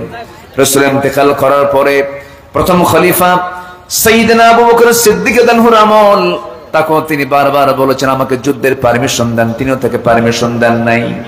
দ্বিতীয় খলিফা ওমর ফারুকের শাসন আমল চলছিল। কাদেসিয়ার যুদ্ধ যখন শুরু হয়ে যাবে, এই অন্ধ সাহাবী বুড়ো হয়ে গেছেন সেই সময়। দ্বিতীয় খলিফা ওমরের সামনে এসে দাঁড়িয়ে সাইয়েদনা ওমর ফারুক রাদিয়াল্লাহুকে লক্ষ্য করে বলছে, খলিফাতুল মুসলিমিন আমিরুল মুমিনিন ওমর ফারুক রাদিয়াল্লাহু তাআলা আনহু, আমার কত বন্ধু জিহাদ করে জান মাল দিয়া জান্নাত কামায়া নিল, আজ পর্যন্ত আমার জান্নাত পাওয়া হলো না, আমি তো জান্নাত লাভ করতে পারলাম না। সাইয়েদনা ওমর ফারুক বলছেন, ও আমার ভাই আব্দুল্লাহ, আপনি কি বলতে চান বলুন। বদর দেখলাম, যেতে পারলাম না। উহুদের নাম শুনলাম, যেতে পারলাম না। খন্দকের নাম শুনলাম, সাদ ইবনে মুআজ শাহাদাত বরণ করলো। কত ভাই আমার জান্নাতে চলে গেল, আমি তো যেতে পারলাম না। আমিরুল মুমিনিন, শুনেছি কাদেসিয়ার যুদ্ধের ডাক এসেছে, আপনি আমাকে একটু পারমিশন দিবেন, আমি যুদ্ধের ময়দানে যাব।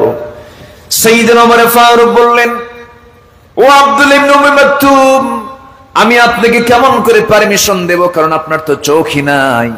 রাসূল আপনাকে যুদ্ধের পারমিশন দেন, আমি আপনাকে দিতে পারবো না। সঙ্গে সঙ্গে অন্ধ সাহাবী বলছেন, ভাই ওমর, আমি জানি আপনি আমাকে কেমনটা প্রশ্ন করবেন, আমার চোখ নাই, কিন্তু আমি আপনার জন্য উত্তর প্রস্তুত করেছি। উত্তরটা হলো, যদি আমার চোখ নাই, কিন্তু যুদ্ধের ময়দানে সবাই তো যুদ্ধ করতে যায় না, তরবারি চালায় না সবাই। কেউ তাবু পাহারা দেয়, কেউ রান্না বান্নার দায়িত্ব পালন করে, কেউ খাবারের ডিপার্টমেন্ট দেখে, কেউ কালিমার ঝান্ডা হাতে নিয়ে সামনে দাঁড়ায় থাকে। আমি কোন ডিপার্টমেন্টে যেতে চাই না, অন্তত আপনি আমাকে যুদ্ধের পারমিশন দিয়ে দেন। আমি অন্ধ মানুষ, আমার হাতে যেন সবাই কালিমার ঝান্ডাটা যেন আমার হাতে তুলে দেয়, কালিমার পতাকা যেন আমার হাতে তুলে দেয়। আমি কালিমার পতাকা নিয়ে যুদ্ধের ময়দানে সবার সামনে আমি ঝান্ডাটা হাতে নিয়ে, নিশানটা হাতে নিয়ে আমি দাঁড়ায় থাকবো। সেই দাঁড়ানো অবস্থায় আমি এক পায়ে দাঁড়িয়ে থাকবো, এক জায়গায় স্থির হয়ে দাঁড়িয়ে থাকবো, কারণ আমার তো চোখ নাই, আমি শত্রুকে দেখতে পারবো না। কিন্তু শত্রু আমাকে টার্গেট করে ফেলবে, আমার নড়াচড়া হবে না। শত্রুপক্ষ আমাকে লক্ষ্য করে তীর মারবে, সেই তীর বক্ষ ভেদ করবে, বুকের রক্ত ফিনকে দিয়ে পড়বে, তাজা রক্ত বিলীন করে আমি শহীদ হয়ে আল্লাহর জান্নাত আমি বুঝায় নেবো। যেরকম সুবহানাল্লাহ, আল্লাহকে বলবো, আল্লাহ তোমার পথে জান দিলাম, মাল দিলাম, তুমি আমাকে জান্নাত বুঝায়া দাও। সাইয়েদনা ওমর ফারুক রাদিয়াল্লাহু আনহু সেই দিন আব্দুল্লাহ ইবনে উম্মে মাকতুমের আবদারকে তিনি মানা করতে পারলেন না, পারমিশন দিয়ে দিলেন। ইতিহাসে পাওয়া যায়, কাদেসিয়ার যুদ্ধে অন্ধ সাহাবী অংশগ্রহণ করে তিনি শাহাদাত বরণ করে আল্লাহর জান্নাতে চলে গেছেন। যেরকম সুবহানাল্লাহ। আমার বন্ধুগণ, আমার ভাইরা, অনেক নামাজি আছে, নামাজ পড়তে রাজি আছেন, রোজা রাখতে রাজি আছেন, হজ করতে রাজি আছেন, কিন্তু আল্লাহর জমিনে দিন কায়েমের জন্য যে জিহাদের তামান্না রাখা দরকার, এই কাজে সে মনোযোগী না। কারণ যত রক্ত লাগে দেব, প্রয়োজনে লোক পাঠাবো, কিন্তু আমি যাব না। এরকম লোক মনে হয় বাংলার জমিনে নাই। আসতে বলবেন না, আছে না নাই? আছে না নাই? আছে। দিন কায়েমের জন্য যদি আমার নবীর দেহ থেকে রক্ত ছড়াতে হয়, আমার নবীর মতো মহামানবকে যদি বাড়ি ছাড়তে হয়, মামলা খেতে হয়, হামলা বরণ করতে হয়, পাহাড়ের গুহায় লুকিয়ে থাকতে হয়, আমার মতো নবীর মাথায় যদি আঘাত করা হয়, রক্তাক্ত করা হয়, সেই আল্লাহর জমিনে দিন কায়েমের জন্য আমার আপনার জন্য শরীর থেকে রক্ত ঝরানোর দরকার আছে না নাই? আসতে বলবেন না, আছে না নাই? আমরা যে জমিন অবস্থান করছি, সেই জমিনে কি আল্লাহর দিন কায়েম হয়েছে? সেই দিন কায়েমের জন্য যদি বুকের তাজা প্রাণ ঢেলে দিতে হয়, সবাইকে রাজি আছেন? রাজি আছেন কারা কারা? হাত উঁচু করে দেখান মুসলমান। আল্লাহু আকবার, নারে তাকবীর, আল্লাহু আকবার। আমার নেতা তোমার নেতা, বিশ্ব নবী মুস্তাফা। আমার নেতা তোমার নেতা, বিশ্ব নবী মুস্তাফা। আল কোরআনের আলো, ঘরে ঘরে আলো। আল কোরআনের আলো, ঘরে ঘরে আলো। আল্লাহ তুমি সবার হাতকে কবুল করো। জোরে বলি আমিন, আরো জোরে আমিন। সম্মানিত ভাইয়েরা, সম্মানিত বন্ধুগণ, মুনাফিক চিহ্নিত হয়েছে নামাজে নয়, মুনাফিক চিহ্নিত হয়েছে দান সদকায় নয়, মুনাফিক চিহ্নিত হয়েছে পোশাকে নয়, মুনাফিক চিহ্নিত হয়েছে যুগে যুগে জিহাদের ময়দানে, মাঠে ময়দানে কারা কাজ করেছে আর কারা কাজ করে নাই। একই আলেম, কিছু আলেম জেলখানায় তাদের খাবার জোটে, আবার একই আলেম একই কোরআন হাদিস পড়েছে, তারা সরকারি টাকায় তারা হজ করতে যায়। আসতে বলে, আসতে বলে, ঠিক কিনা বলেন?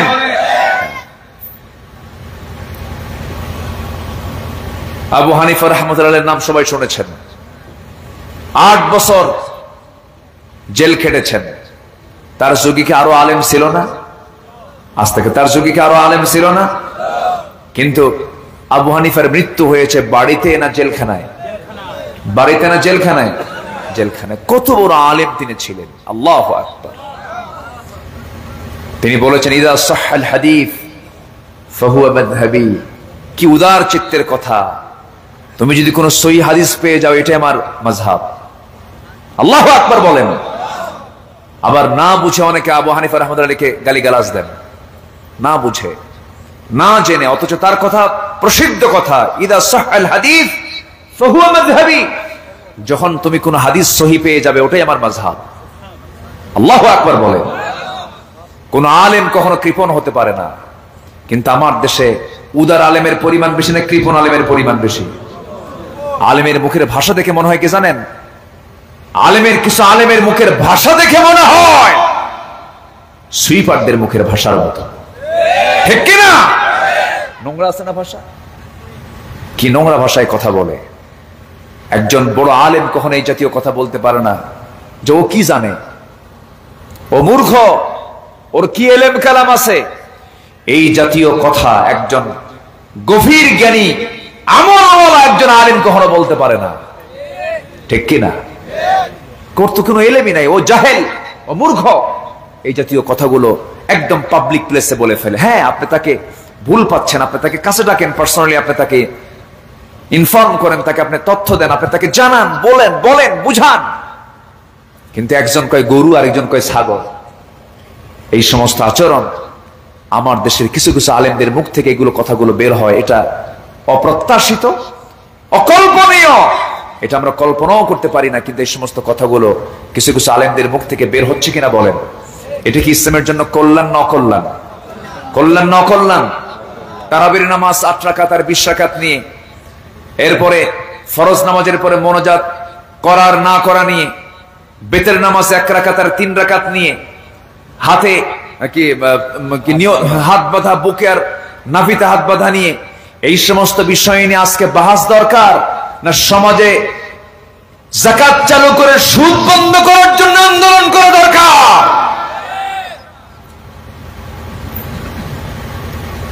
মূল কাজে হাত দিন, অতিরিক্ত কাজ নিয়ে বাড়াবাড়ি করবেন না। যদি কেউ সারা জীবন আমিন নাও বলে নামাজের ভিতরে, আমিন জোরে না আসতে আমিন না বললেও নামাজ হয়, নাভিতে বুকে হাত না বেঁধে হাত ছেড়ে দিয়ে পড়লেও নামাজ হয়।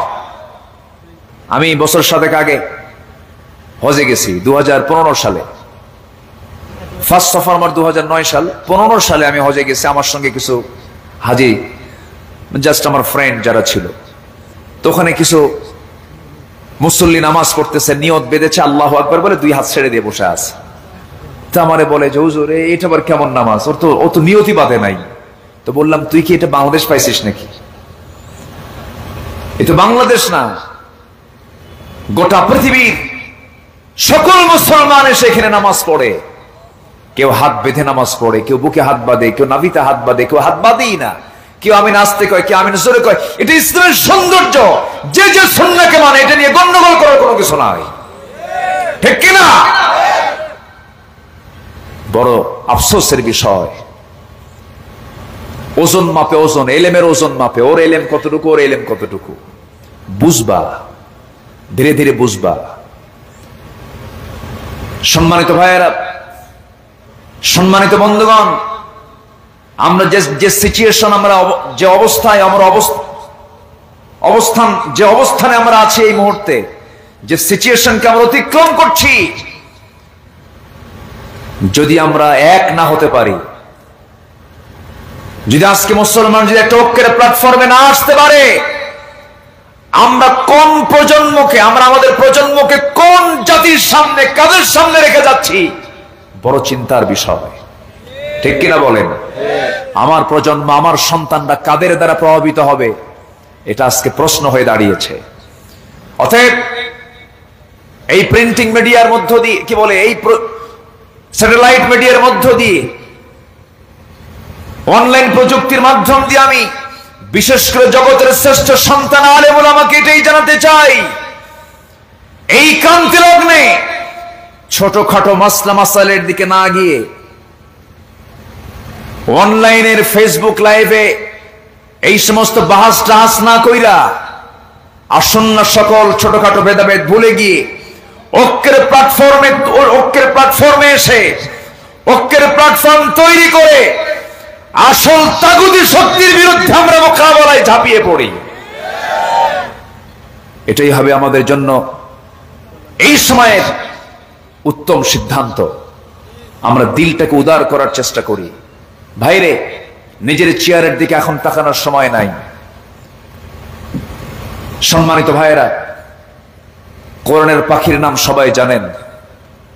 পাখিটা খাঁচা থেকে মুক্ত হয়ে দুনিয়া থেকে বিদায় নিয়েছে।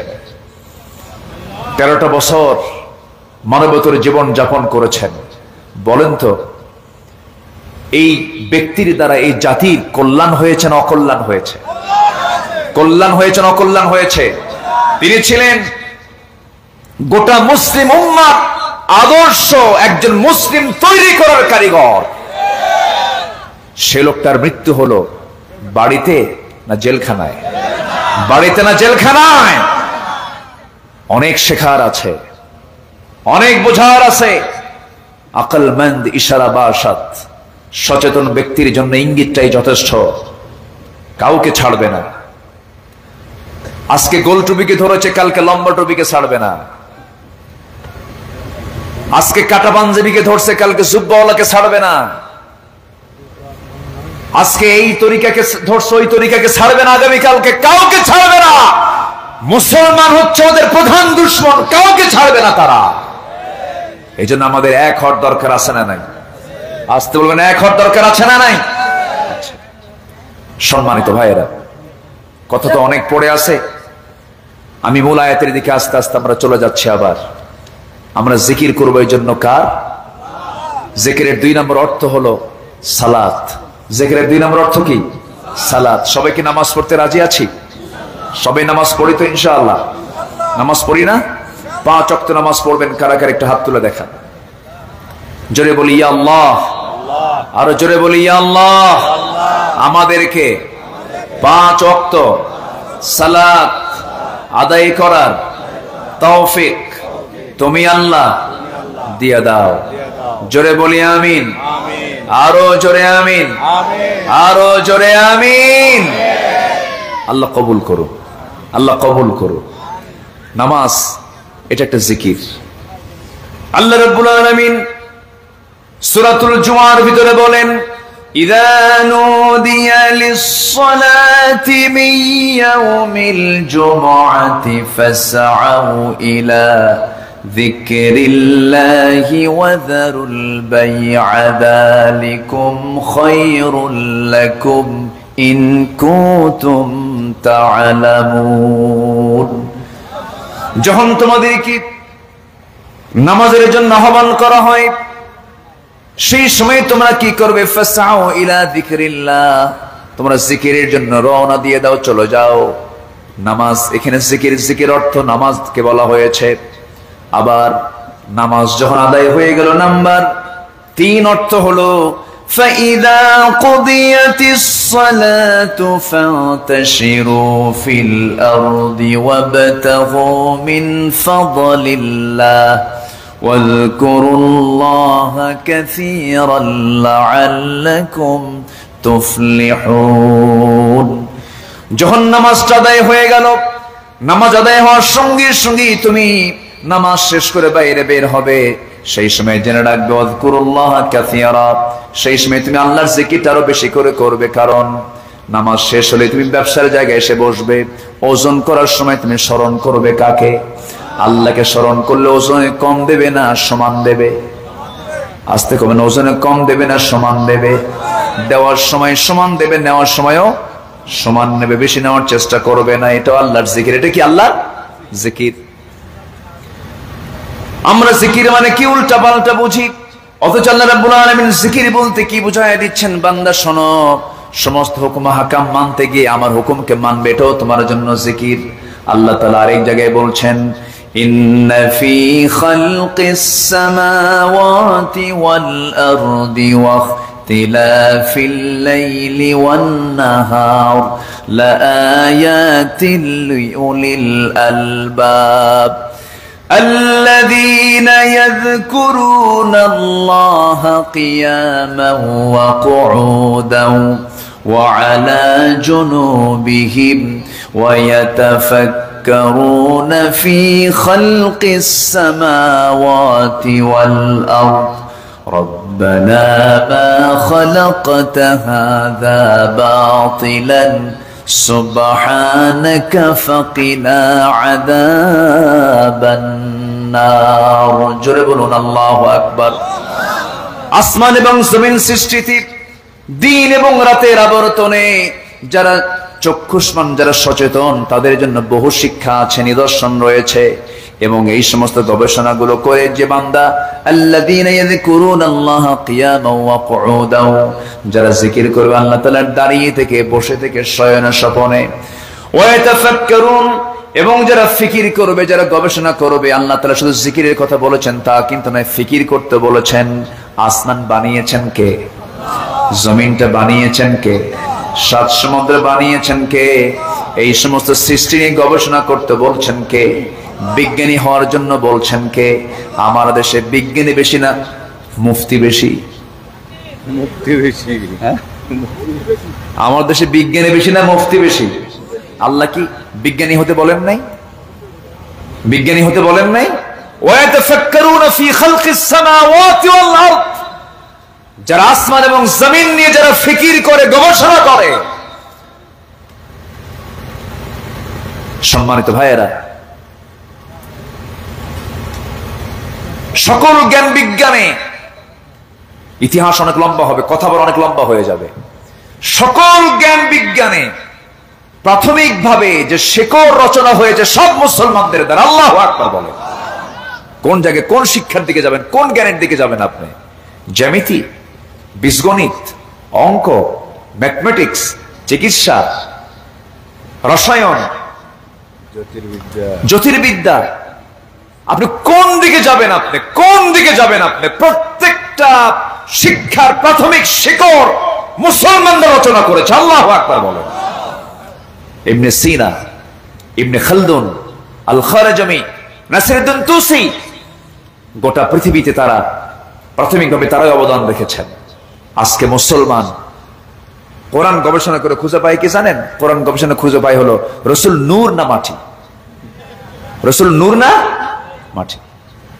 মাঝখান থেকে গোটা দুনিয়া সব ওরা চুষে নিল, সব ওরা শেষ করে দিল।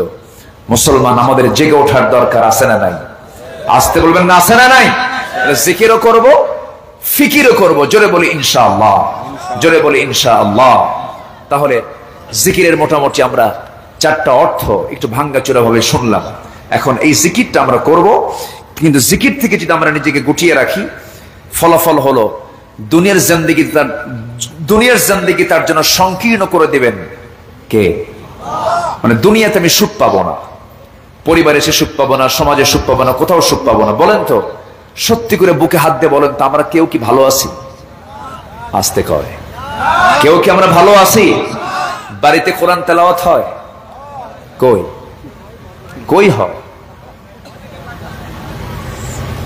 বাড়িতে কোরআন তেলাওয়াত হয় না। আজ থেকে 20 বছর আগের দিকে তাকান, বাগমারার যে কোনো গ্রামে আপনি ঢুকতেন, সেই সময় ফজরের পর গ্রামের মধ্যে ঢুকলে পরে গুনগুন গুনগুন করে মাদের, দাদিদের কোরআন তেলাওয়াত ভাসতো, কানে আসতো। সেই দাদিরা চলে গেছে আজকে। সেই দাদিরা যদিও তারা স্কুল কলেজে পড়াশোনা করেন নাই, কিন্তু কোরআনটা তারা ঠিকই সুন্দর করে তেলাওয়াত শিখেছিলেন পারিবারিক ব্যাকগ্রাউন্ডে। সেই সময় দাদা যখন দাদিকে বিয়ে করতে আসছে, প্রশ্ন করেছে কোরআন পড়তে পারো নাকি? আর এখনকার ভাইরা ভাবি বানাতে এসে যখন মেয়ে দেখতে আসে, তখন বলে তুমি কি ল্যাপটপ বোঝো নাকি? হ্যাঁ, ডান্স, হ্যাঁ তুমি কি ডান্স জানো? তুমি কি ল্যাপটপ বোঝো নাকি? ল্যাপটপের প্রোগ্রামগুলো কি কি প্রোগ্রামগুলো জানো একটু বলো। কিন্তু না না, একটা নারীকে যখন কোনো পুরুষ বিয়ে করতে যাবে, প্রথম প্রশ্ন হবে কোরআনটা তোমার সহিভাবে উচ্চারণ হয় নাকি? কারণ সন্তানকে প্রথম কোরআনের সবক দেবে কে বলেন? কে সবক দেবে? মা সবকটা দিয়ে দেবে। কিন্তু মা তো কোরআন পড়তে পারে না, তাহলে সন্তানকে শেখাবে কেমন করে? এই জন্য আমি সবার কাছে এই জিকিরের জন্য আহ্বান জানাবো, কোরআন নামক জিকিরের জন্য সবার কাছে আহ্বান জানাবো। সবার বাড়িতে যে সমস্ত মেয়েরা আছে তাদেরকে প্রথম সবক দিবেন। কি সবক দিতে হবে বলেন? কোরআনের সবকটা দিতে হবে। কোরআনটা শিখায় দিবেন, আপনি কোরআন শিখায় দিবেন, কোরআনটা হাতে তুলে দিবেন। আল্লাহর কসম করে আমি এই কথা বলে যাচ্ছি, আজকের এই মাহফিলে ওয়াদা করে যাচ্ছি, আল্লাহর কসম, আল্লাহর কসম, আল্লাহর কসম, কোরআনটা আপনার সন্তানের হাতে ধরায় দেন, আপনার সন্তানকে পাহারা দেবার জন্য পৃথিবীর কাউকে লাগবে না। আপনার সন্তানকে পাহারা দেবে এই কোরআন নিজে। জোরে কোন সুবহানাল্লাহ।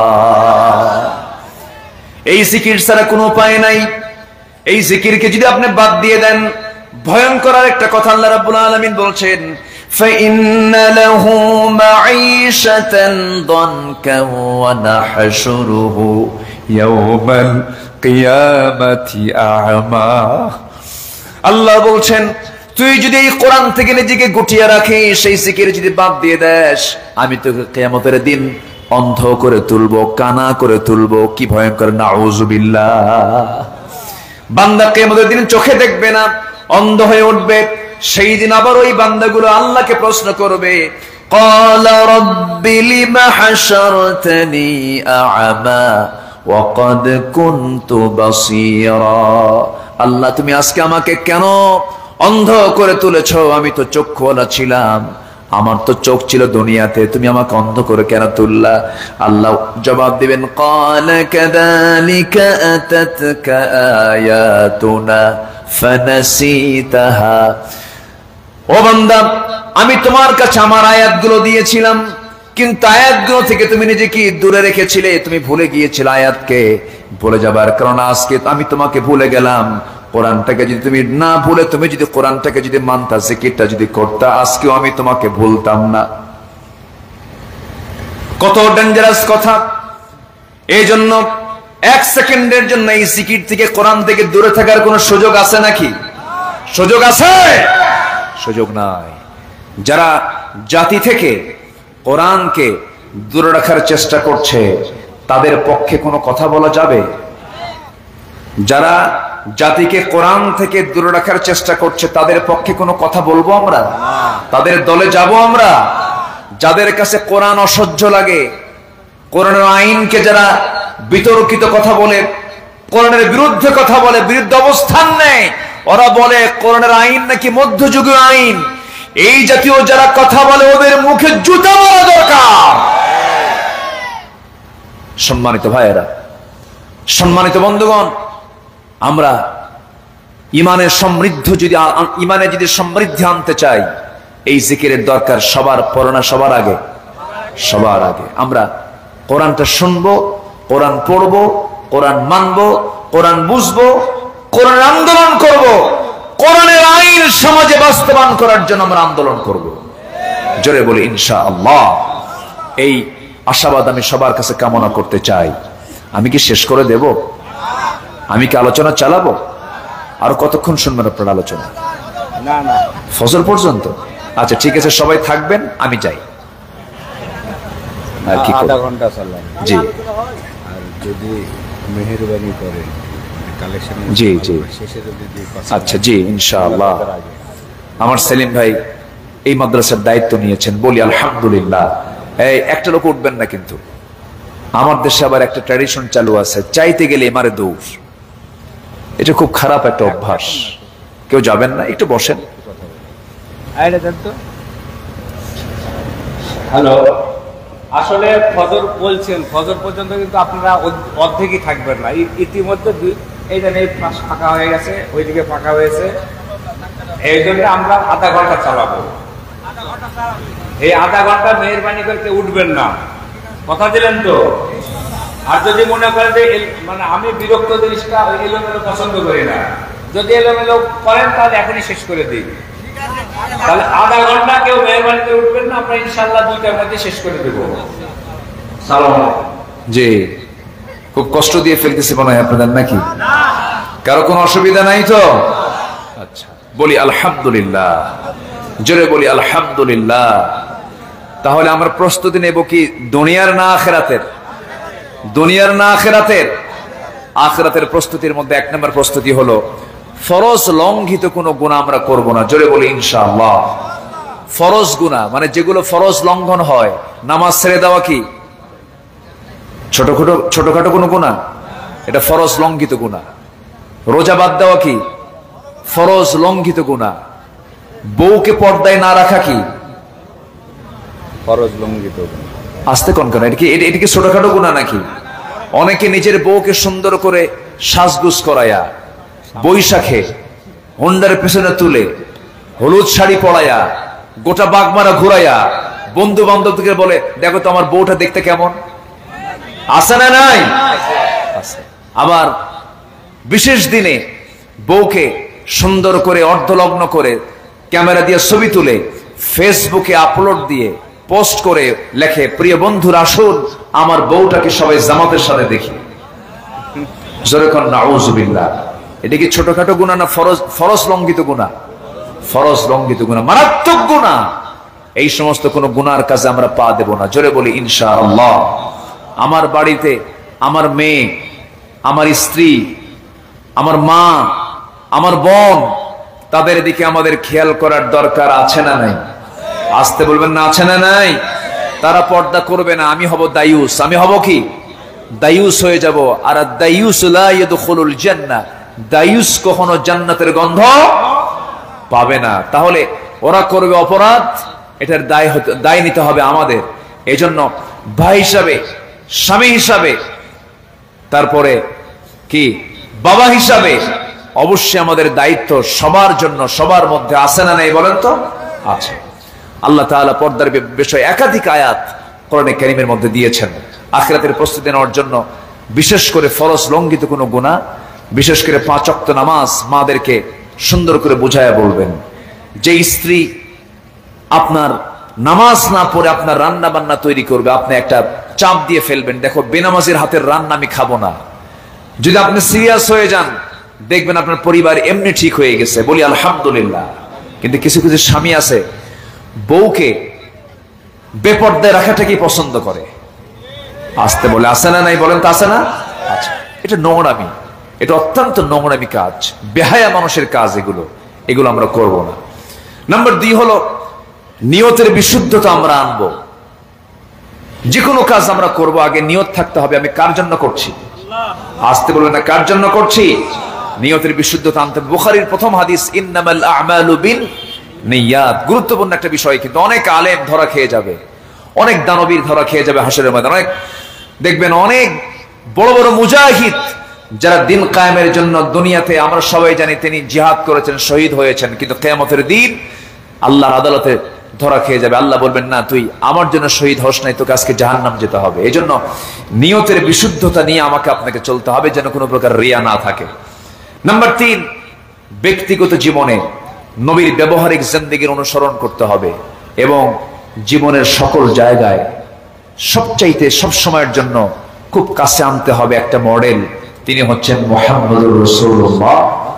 মুহাম্মদুর রাসূলুল্লাহ সাল্লাল্লাহু আলাইহি ওয়াসাল্লামকে, রাসূলকে ধ্যানে জ্ঞানে চিন্তা চেতনায় আমাদেরকে লালন করতে হবে। রাসূলকে স্বপ্নে দেখার মতো মানুষকে পৃথিবীতে নাই, আসতে বলে, আসতে বলে, আছে না নাই? আপনার কি দেখার শখ হয় না? সবার কি দেখার শখ আছে? সবাই কি রাসূলকে দেখতে চান? কিন্তু রাসূলকে দেখা কি খুব সহজ? খুব সহজ না। এর জন্য কিছু আমল দরকার আছে না নাই? কিছু মানসিকতার দরকার আছে না নাই? সিদ্ধান্তের দরকার আছে না নাই? আচ্ছা, আমরা জানি এই পৃথিবীতে নবীদের পরে সাহাবীদের মর্যাদা, সাহাবীদের মর্যাদা কেন আল্লাহ তাআলা এত দিয়েছেন। আমি আমার ভাঙ্গাচোরা যে স্টাডি আমি করেছি, আমার কাছে মনে হয়েছে সাহাবীদের মর্যাদা সবচেয়ে বেশি হওয়ার 1 নম্বর কারণ হলো সকল সাহাবী তারা রিয়েলি তাদের নিজের জীবনের চাইতে রাসূলকে বেশি ভালোবেসেছেন। জোরে বলি আলহামদুলিল্লাহ। আমিও যদি ইমানের দাবি অনুযায়ী আমার জীবনের চাইতে রাসূলকে বেশি মহব্বত করতে পারি, ভালোবাসতে পারি, অবশ্যই আমার সম্মান, আমার মর্যাদা আমার আল্লাহর কাছে অনেক বেশি হয়ে যাবে। বলি আলহামদুলিল্লাহ। সাহাবে কেরাম খুব ভালোবাসতেন। ছোট্ট একটি ইতিহাস আমার মনে পড়লো। আমি মূল আলোচনার পয়েন্টগুলো আমি শেষ করে ফেলেছি, কারণ অনেক রাত হয়েছে। তো আমার ভাই যেহেতু বললেন কিছু কথা, আমি একটু শেষের দিকে একটু বাড়িয়ে বলছি। একজন সাহাবী ছিলেন আমার নবীজির খুব প্রিয় সাহাবী, রাসূল তাকে খুব ভালোবাসতেন এবং তিনিও রাসূলকে খুব ভালোবাসতেন। আমার নবীজির জীবনে 2টা জায়গায় সবচেয়ে বেশি খাবার কষ্ট তিনি পেয়েছিলেন। একটা হলো মক্কার জিন্দেগিতে থাকা অবস্থায় যখন তায়েফে গিয়ে যখন কালিমার দাওয়াত দিতে গেছিলেন, একটানা 3 দিন 3 রাত তার পেটে পানি পর্যন্ত যায় নাই। আরেকটা হলো জিহাদের ময়দান, সেটা হলো 3 নম্বর যুদ্ধ, বদর, উহুদ, এরপরে কি বদর, উহুদ, খন্দক। খন্দকের যুদ্ধকে হাসাবের যুদ্ধ বলা হয়। তো খন্দকের পরিখা খনন করার সময় আমার রাসূল নিজে কোদাল হাতে নিয়েছিলেন। 1 দিন 2 দিন 3 দিন না 4 দিন পর্যন্ত আমার নবীজি এই খন্দকের পরিখা খনন করতে গিয়ে একদিকে কোদাল মারার কাজ, পরিখা খননের কাজ, ওইদিকে খাবারের সংকট চরম, কোনো খাবার ছিল না, পানি ছিল না। একটানা 4 দিন পর্যন্ত রাসূল না খাওয়া। এমনকি রাসূল কাউকে না জানায় ক্ষুধার যন্ত্রণা সহ্য করতে না পেরে কাপড়ের নিচে পেটের সাথে তিনি পাথর পর্যন্ত বেঁধেছিলেন। কেউ দেখে নাই, কিন্তু একজন খুব কাছের সাহাবী রাসূলের পেটে পাথর বেঁধেছেন, উনি দেখে ফেলছেন। আমার নবীজি পেটে পাথর বেঁধেছেন, কেউ দেখে নাই, কিন্তু ওই সাহাবী দেখে ফেলে চোখের পানি আটকাতে না পেরে কানে কানে এসে বলছেন, হুজুর আপনি সবার চোখ ফাঁকি দিতে পেরেছেন, কিন্তু আপনি আমার চোখটা ফাঁকি দিতে পারেন নাই, আপনি আপনার পেটে পাথর বেঁধেছেন। রাসূল বললেন, জাবির রে, তুমি আমাকে কেমন করে দেখলে, কেমন করে জানলে? বলছেন, ইয়া রাসূলুল্লাহ, আমি আপনাকে দারুণ ভালোবাসি, আমি আপনাকে ভালো করে চিনি জানি, আপনি পেটে পাথর বেঁধেছেন। রাসূল বললেন, নাও জাবির, কাউকে বলতে যেও না। হুজুর আমি কাউকে বলবো না, তবে হুজুর এই ক্ষুধার যন্ত্রণা আপনার দেখে আমার ভালো লাগতেছে না, আপনি যদি পারমিশন দেন আমি একটু বাড়িতে চলে যাব। কেন, কি করবা? আমি গরিব মানুষ, ছোট্ট একটা ছাগল আমার বাড়িতে আছে, ছাগলটা জব করব, আপনাকে খাওয়াইয়া দেব, আপনি যদি অনুমতি দেন আমি যেতে পারি। যাও, অনুমতি দিয়ে দিলাম, চলে যাও। বাড়িতে গিয়ে বললেন, বউ আমার জীবনের শ্রেষ্ঠ দিন আজকে আমার জন্য, নবীজি আমার বাড়িতে তাশরীফ আনবেন, ছাগলটা জবাহ করে ফেলি। ছাগলটা জবাহ করা হলো, 5 থেকে 6 কেজি ওজনের ছাগল জবাহ করলেন। আমার নবীজির এই প্রিয় সাহাবী স্ত্রীকে লক্ষ্য করে বলছেন, আমার স্ত্রী সুন্দর করে রান্না বান্না করো, আমার জীবনের শ্রেষ্ঠ দিন আজকে, রাসূল আমার বাড়িতে তাশরীফ আনবেন। বউ স্বামীকে ডাক দিয়ে বলছে, স্বামী আমার, সাহাবী তো অনেক, মুজাহিদ তো অনেক, ছোট্ট একটা ছাগল, তুমি এখন গিয়ে রাসূলকে কানে কানে শোনায় দাও, রাসূলকে লুকায় লুকায় আমার বাড়িতে নিয়ে আসো, নচেত মেহমানদারি কিন্তু আমরা করতে পারবো না। সাইয়েদনা জাবের বইয়ের পরামর্শ নিয়ে নবীর কাছে গেলেন, কানের মধ্যে মুখ ঢুকায় বলছেন, হুজুর রান্না বান্না হয়ে গেছে, ছোট্ট ছাগল কাউকে বলা যাবে না, আপনি আস্তে করে নিয়ে আপনাকে নিয়ে চলে যাব। আমার নবীজি মুস্কি হাসি মেরে বলছে, জাবের রে, তোমার কি মনে হয় আমার না খাওয়া সাহাবী থুইয়া আমি রাসূল একা কি তোমার বাড়িতে যে খাবার খাবো? তোমার কি মনে হয় নাকি এমন নেতৃত্ব আমি নই, এমন নেতৃত্ব আমি তৈরি করি নাই, আমার কর্মীগুলো না খেয়ে থাকবে, আমি পেট উদরপূর্তি করে খাবো, এটাও কখনো হতে পারে না। কর্মীও খাবে, আমিও খাবো, কর্মীও খাবে না, আমিও খাবো না। এই কথা বলে নবীজি দাঁড়িয়ে গেলেন। দাঁড়িয়ে গিয়ে বলছে, সাহাবীরা তোমরা জানো কিনা জানি না, আমার জাবের আমাকে তার বাড়িতে দাওয়াত দিয়েছে, আর আমি রাসূল তোমাদের সবাইকে দাওয়াত দিলাম, চলো জাবেরের বাড়িতে দাওয়াত। সুবহানাল্লাহ। সাইয়েদনা জাবেরের চোখ মুখ ছোট হয়ে গেছে, রাসূলকে বলছেন, হুজুর এত বড় মুসিবতে পড়ে গেলাম, দিলাম দাওয়াত আপনাকে, 5 কেজি 6 কেজি ওজনের ছাগল, আপনি 600 জন সাহাবীকে দাওয়াত দিলেন, আমি এখন কি করব? এখন আমি তো চরম বেকায়দায় পড়ে গেলাম। রাসূল বললেন, জাবের আমি কি একা যেতে পারি? আমি সবাইকে দাওয়াত দিয়েছি, তুমি কোনো চিন্তা করো না, বান্দা যা রিজিকের দায়িত্ব তার। একটু আস্তে কোন সুবহানাল্লাহ, এটা জোরে বলেন সুবহানাল্লাহ। আমার নবীজি চুপ মেরে গেলেন, বললেন, জাবের তুমি বাড়িতে চলে যাও। সাইয়েদনা জাবেরকে বাড়িতে পাঠিয়ে দেওয়া হলো। বাড়িতে সেই স্ত্রীকে বলছেন, স্বামী আমার স্ত্রী, তোমার কথা মতো রাসূলকে কানে কানে গিয়ে বললাম, কিন্তু কাম তো হলো না, রাসূল মাইক দিয়ে সবাইকে বলে দিয়েছেন, এখন কি করা যায়? বউটাও বলে ফেলতেছে, আমার স্বামী জাবের চিন্তা করবেন না, বান্দা যা রিজিকের দায়িত্ব তার। জোরে বলেন সুবহানাল্লাহ, আরো জোরে সুবহানাল্লাহ। আল্লাহ কি পারেন না? আসতে বলবেন, আল্লাহ কি পারেন না? আল্লাহ অবশ্যই পারেন। কোনো চিন্তা করবেন না আমার স্বামী, মেহমান আসা মানে আমাদের জন্য বরকত, মেহমান কি কখন আমরা বরকত শূন্য মনে করব না, বরকতের মাধ্যম মনে করব। রাসূল নিয়ে আসবেন, কোনো সমস্যা নেই, আল্লাহর ফয়সালা, আল্লাহই ফয়সালা করে দিবেন। আমার নবীজি রওনা দিলেন, রওনা দিয়ে দরজা পর্যন্ত চলে আসলেন, বলছেন, জাবের তুমি কোথায়, এদিকে আসো, তোমার বউকে আমার সালাম জানায় দাও, তোমার বউকে আমার সালাম জানিয়ে বলে দাও যে হাড়িতে রান্না বান্না করেছে সে হাড়ির ঢাকনা যেন না টান দেয়, এবং যেই পাত্রে রুটিগুলো বানায় রেখেছে সেই রুটির পাত্রের ঢাকনা যেন না টান দেয়। আজকে বন্টন করার জন্য আমি কাউকে দায়িত্ব দেব না, আমি রাসূল নিজে সব সাহাবীর হাতে হাতে আমি রুটি আর গোশতগুলো পৌঁছায় দেব। জোরে বলেন সুবহানাল্লাহ। যারা খাবার বন্টন করে তাদেরকে এলাকায় কি বলে? হ্যাঁ, সাগীদার। আচ্ছা যাই হোক, যেটাই বলুক, তাহলে আমার রাসূল সেদিন কি হয়ে গেলেন? সাকিদার হয়ে গেলেন। নেতা কাকে বলে দেখেন, সুবহানাল্লাহ বলবেন না? আল্লাহু আকবার। যুদ্ধে আগে, পরিবেশন আগে, এবং রাসূল সবাইকে আগে খাওয়ায়া দিলেন, আল্লাহু আকবার বলেন। আর আমার দেশের লিডার গুলো দেখেন, হ্যাঁ, অনলাইনে যুদ্ধ হয়। কোন লাইনে? অনলাইনে। হ্যাঁ, এই তো বুঝে নেন, সবাই তো জানতেছেন। সম্মানিত ভাইয়েরা, বিশ্বনবী জনাবে মুহাম্মদুর রাসূলুল্লাহ বদরে সবার পড়ানো সবার আগে, উহুদে সবার পড়ানো সবার আগে, খন্দকে সবার আগে না সবার পরে? সবার আগে, সবার আগে রাসূল। নেতৃত্ব কেমন করে দিতে হয় শিখিয়েছেন মুহাম্মদ সাল্লাল্লাহু। অনলাইনে বক্তব্য, হ্যাঁ, অনলাইন বক্তব্য দিয়ে জাতির পরিবর্তন করা যাবে না। জাতির পরিবর্তনের জন্য নেতা হয়ে জনগণকে সাথে নিয়ে রাস্তায় থাকতে হবে, রাজপথে থাকতে হবে। শিখিয়েছেন মুহাম্মদ সাল্লাল্লাহু। বদর আমাকে এটাই শেখায়, উহুদ আমাকে এটাই শেখায়, খন্দক আমাকে এটাই শেখায়। আমার নবীজি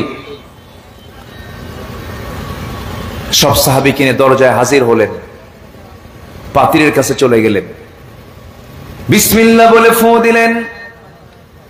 নবীজির মুআজিজা প্রকাশ পেয়ে গেল। আমার নবীজি নিজে চামচ দিয়া সেই হাড়ি থেকে গোশতগুলো বন্টন করলেন, রুটিগুলো বন্টন করলেন। 5 কেজি 6 কেজি ওজনের ছাগল দিয়া 600 সাহাবীর খাবার খাওয়া হয়ে গেছে। জাবেরের বাড়ির হাড়ির ছাগলের গোশত এক চুল পরিমাণ কমে নাই। সুবহানাল্লাহ। রাসূল খুব ভালোবাসতেন সাহাবীদেরকে, সাহাবীরা রাসূলকে খুব ভালোবাসতেন। আমরা রাসূলকে জীবনের চাইতে বেশি ভালোবাসবো, জোরে বলি ইনশাআল্লাহ। ভালোবাসা মানে হলো রাসূলের যত সুন্নাহ আছে, রাসূলের যত আদর্শ আছে, সে আদর্শকে আমরা লালন করব এবং আদর্শের বিরুদ্ধে যারা কথা বলবে গলা চিপে ধরবো। ঠিক আছে না? এটাই হচ্ছে মোহাব্বত, এটাই হচ্ছে ভালোবাসা। আল্লাহ তুমি সবাইকে এই বিষয়গুলো আমল করার তৌফিক দিয়ে দাও, জোরে বলি আল্লাহুম্মা আমিন। আরো জোরে আল্লাহুম্মা আমিন। সম্মানিত ভাইয়েরা, নাম্বার 4 হলো আখিরাতের প্রস্তুতির জন্য শিরক এবং বেদাতের সংস্পর্শে আমরা যাব না। ইমানের গুণগত দিকটা খেয়াল রাখবো, চারিত্রিক সৌন্দর্যের ভিতরে একটা পূর্ণতা নিয়ে আসবো, জোরে বলি ইনশাআল্লাহ। সূরা তাওবার 112 নম্বর আয়াত, সূরা মুমিনুন 1 থেকে 10, সূরাতুল আহজাব 10 নম্বর আয়াত, সূরাতুল ফুরকানের 17টা হুকুম, সূরা বাকারার 177 নম্বর আয়াত, এরপর সূরা বনী ইসরাঈলের 14 দফা। এই সমস্ত আয়াতগুলোকে আমাদের জীবনের একমাত্র অবলম্বন হিসেবে আমরা গ্রহণ করব। জান্নাতে যাবার প্রস্তুতি, আখিরাতের প্রস্তুতির জন্য এই সমস্ত হুকুমগুলো মেনে চলাই যথেষ্ট, বলি আলহামদুলিল্লাহ। সম্মানিত ভাইয়েরা, অনেক রাত হয়েছে, আমি কেমন করে বলি আপনি যাবেন না? আপনি যাবেন তো, এখন যাওয়ার তো সময় হয়েছে, অনেক রাত হয়েছে। আমি সবার কাছে দোয়া চাই, সবাইকে আমার জন্য দোয়া করবেন না? আমি আপনার জন্য দোয়া করি। সবাই বসুন। তো যেহেতু মাদ্রাসার মাহফিল, একটু আমার মুখ থেকে আমি একটু বলতে চাচ্ছি। আমি মুসাফির অবস্থা এখন আছি এবং শেষ রাতের সময় অনেকের বাপ মা দুনিয়া থেকে বিদায় নিয়েছেন, অনেকের আত্মীয় স্বজন দুনিয়া থেকে বিদায় নিয়েছেন, অনেকে অসুস্থ আছেন। আমরা যে কোনো নিয়ত করে আমরা মাদ্রাসার জন্য যদি কিছু পারি, এই তাহাজ্জুদের সময় আমরা কম বেশি আমরা অবশ্যই দেওয়ার চেষ্টা করব, জোরে বলি ইনশাআল্লাহ। আমরা এই পর্যন্ত আমি একটা বারের জন্য আমি কিন্তু জিকির করি নাই আপনাদের সব, আমি খুব সময়ও নেই না, চাও খাই নাই, জিকির করি সুবহানাল্লাহ।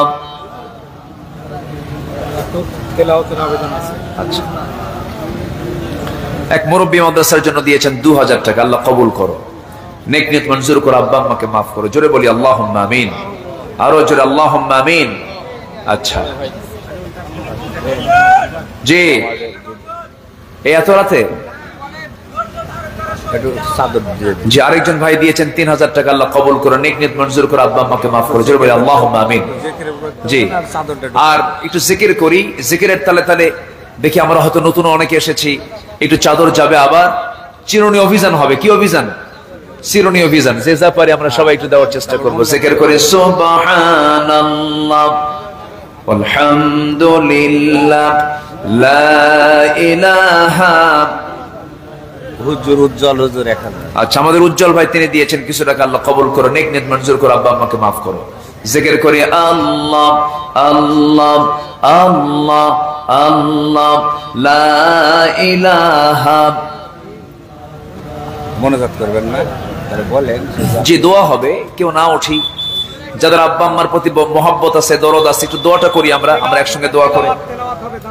একটু মেহেরবানি করে বসেন, আমরা আল্লাহর কাছে চাবো ইনশাআল্লাহ। জহুরুল ভাই, হ্যাঁ, তিনি দিয়েছেন নগদ 1000 টাকা, আল্লাহ কবুল করো, নেক নিয়ত মঞ্জুর করো, আব্বা আম্মাকে মাফ করো, জোরে বলি আল্লাহুম্মা আমিন। আল্লাহ তুমি সবাইকে দিল থেকে দেওয়ার তৌফিক দাও, সবার নেক নিয়তকে তুমি আল্লাহ কবুল করে দাও। জিকির করে সুবহানাল্লাহ। এখনো বিদ্যুৎ আসেই নাই, না চিন্তা করা যায়। ডিজিটাল বাংলাদেশ, হ্যাঁ, উন্নয়নের 2100 মেগাওয়াট বিদ্যুৎ, হ্যাঁ, তার ফলাফল। জি, আমরা নামাজের মতো করে বসি, আমরা তাশাহুদের সুরতে নামাজের মতো করে বসি, বিনয়ী হয়ে আমরা আল্লাহর কাছে চাবো, আল্লাহ যেন আমাদের গুনাহগুলোকে মাফ করে দেন। পিন্টু ভাই 1000, আরো কতজন, পেন্টু ভাই দিয়েছেন 1000 টাকা ভবানীগঞ্জ থেকে, ভাই 2000, লোটন ভাই দিয়েছেন 2000 টাকা। আল্লাহ কবুল করো, নেক নিয়ত মঞ্জুর করো, আব্বা আম্মাকে মাফ করো। জোরে বলি আল্লাহুম্মা আমিন। এসো না আল্লাহর নামে গান গাই, এসো না মনো প্রাণ জোড়াই, এসো না মনো প্রাণ জোড়াই। আল্লাহু আকবার বলো, আল্লাহু আকবার, আল্লাহু আকবার বলো, আল্লাহু আকবার। এসো না আল্লাহর নামে গান গাই, এসো না মনো প্রাণ জোড়াই। আল্লাহু আকবার বলো, আল্লাহু আকবার, আল্লাহু আকবার বলো, আল্লাহু আকবার। জি, একটু মেহরবানি করে আমরা দোয়ার দিকে যাব। এর আগ দিয়ে যে যা পারে আমরা একটু দেওয়ার চেষ্টা করবো ইনশাআল্লাহ। তুমি সবাইকে দিল থেকে দেওয়ার তৌফিক দাও। দোয়া চলে যাচ্ছে দোয়া। হ্যাঁ, জি, আমরা সবাই আল্লাহর কাছে চাবো, আল্লাহুম্মা আমিন। আল্লাহুম্মা আমিন। ربنا ظلمنا أنفسنا وإن لم تغفر لنا وترحمنا لنكونن من الخاسرين। গভীর রাত, নিঝুম রাত, শাহী দরবারে কাঙ্গাল ভিখারির মতো দুটো হাত পেতেছি। আল্লাহ, গুনার দিকে নজর দিও না, বান্দা মনে করে তামাম জিন্দেগীর সমস্ত গুনাহগুলোকে মাফ করে দাও। জনম দক্ষিণী মা যারা দুনিয়া থেকে বিদায় নিয়েছেন, জিন্দেগীর গুনাহগুলো মাফ করো, কবরগুলোকে জান্নাতের বাগিচা বানায়া দাও। আব্বা আম্মার জন্য কি দোয়া তাও তুমি আল্লাহ শিখিয়ে দিয়েছো। দিল থেকে সবাই বলুন, রব্বিরহামহুমা কামা রব্বায়ানি সগীরা। এই যে ঈদ চলে গেল, রমজান চলে গেল রে। এই ঈদের ভিতরে, রমজানের মধ্যে আমার মা শেষ রাত্রে আমাকে জাগায় দিয়েছেন খাবার খাওয়ানোর জন্য।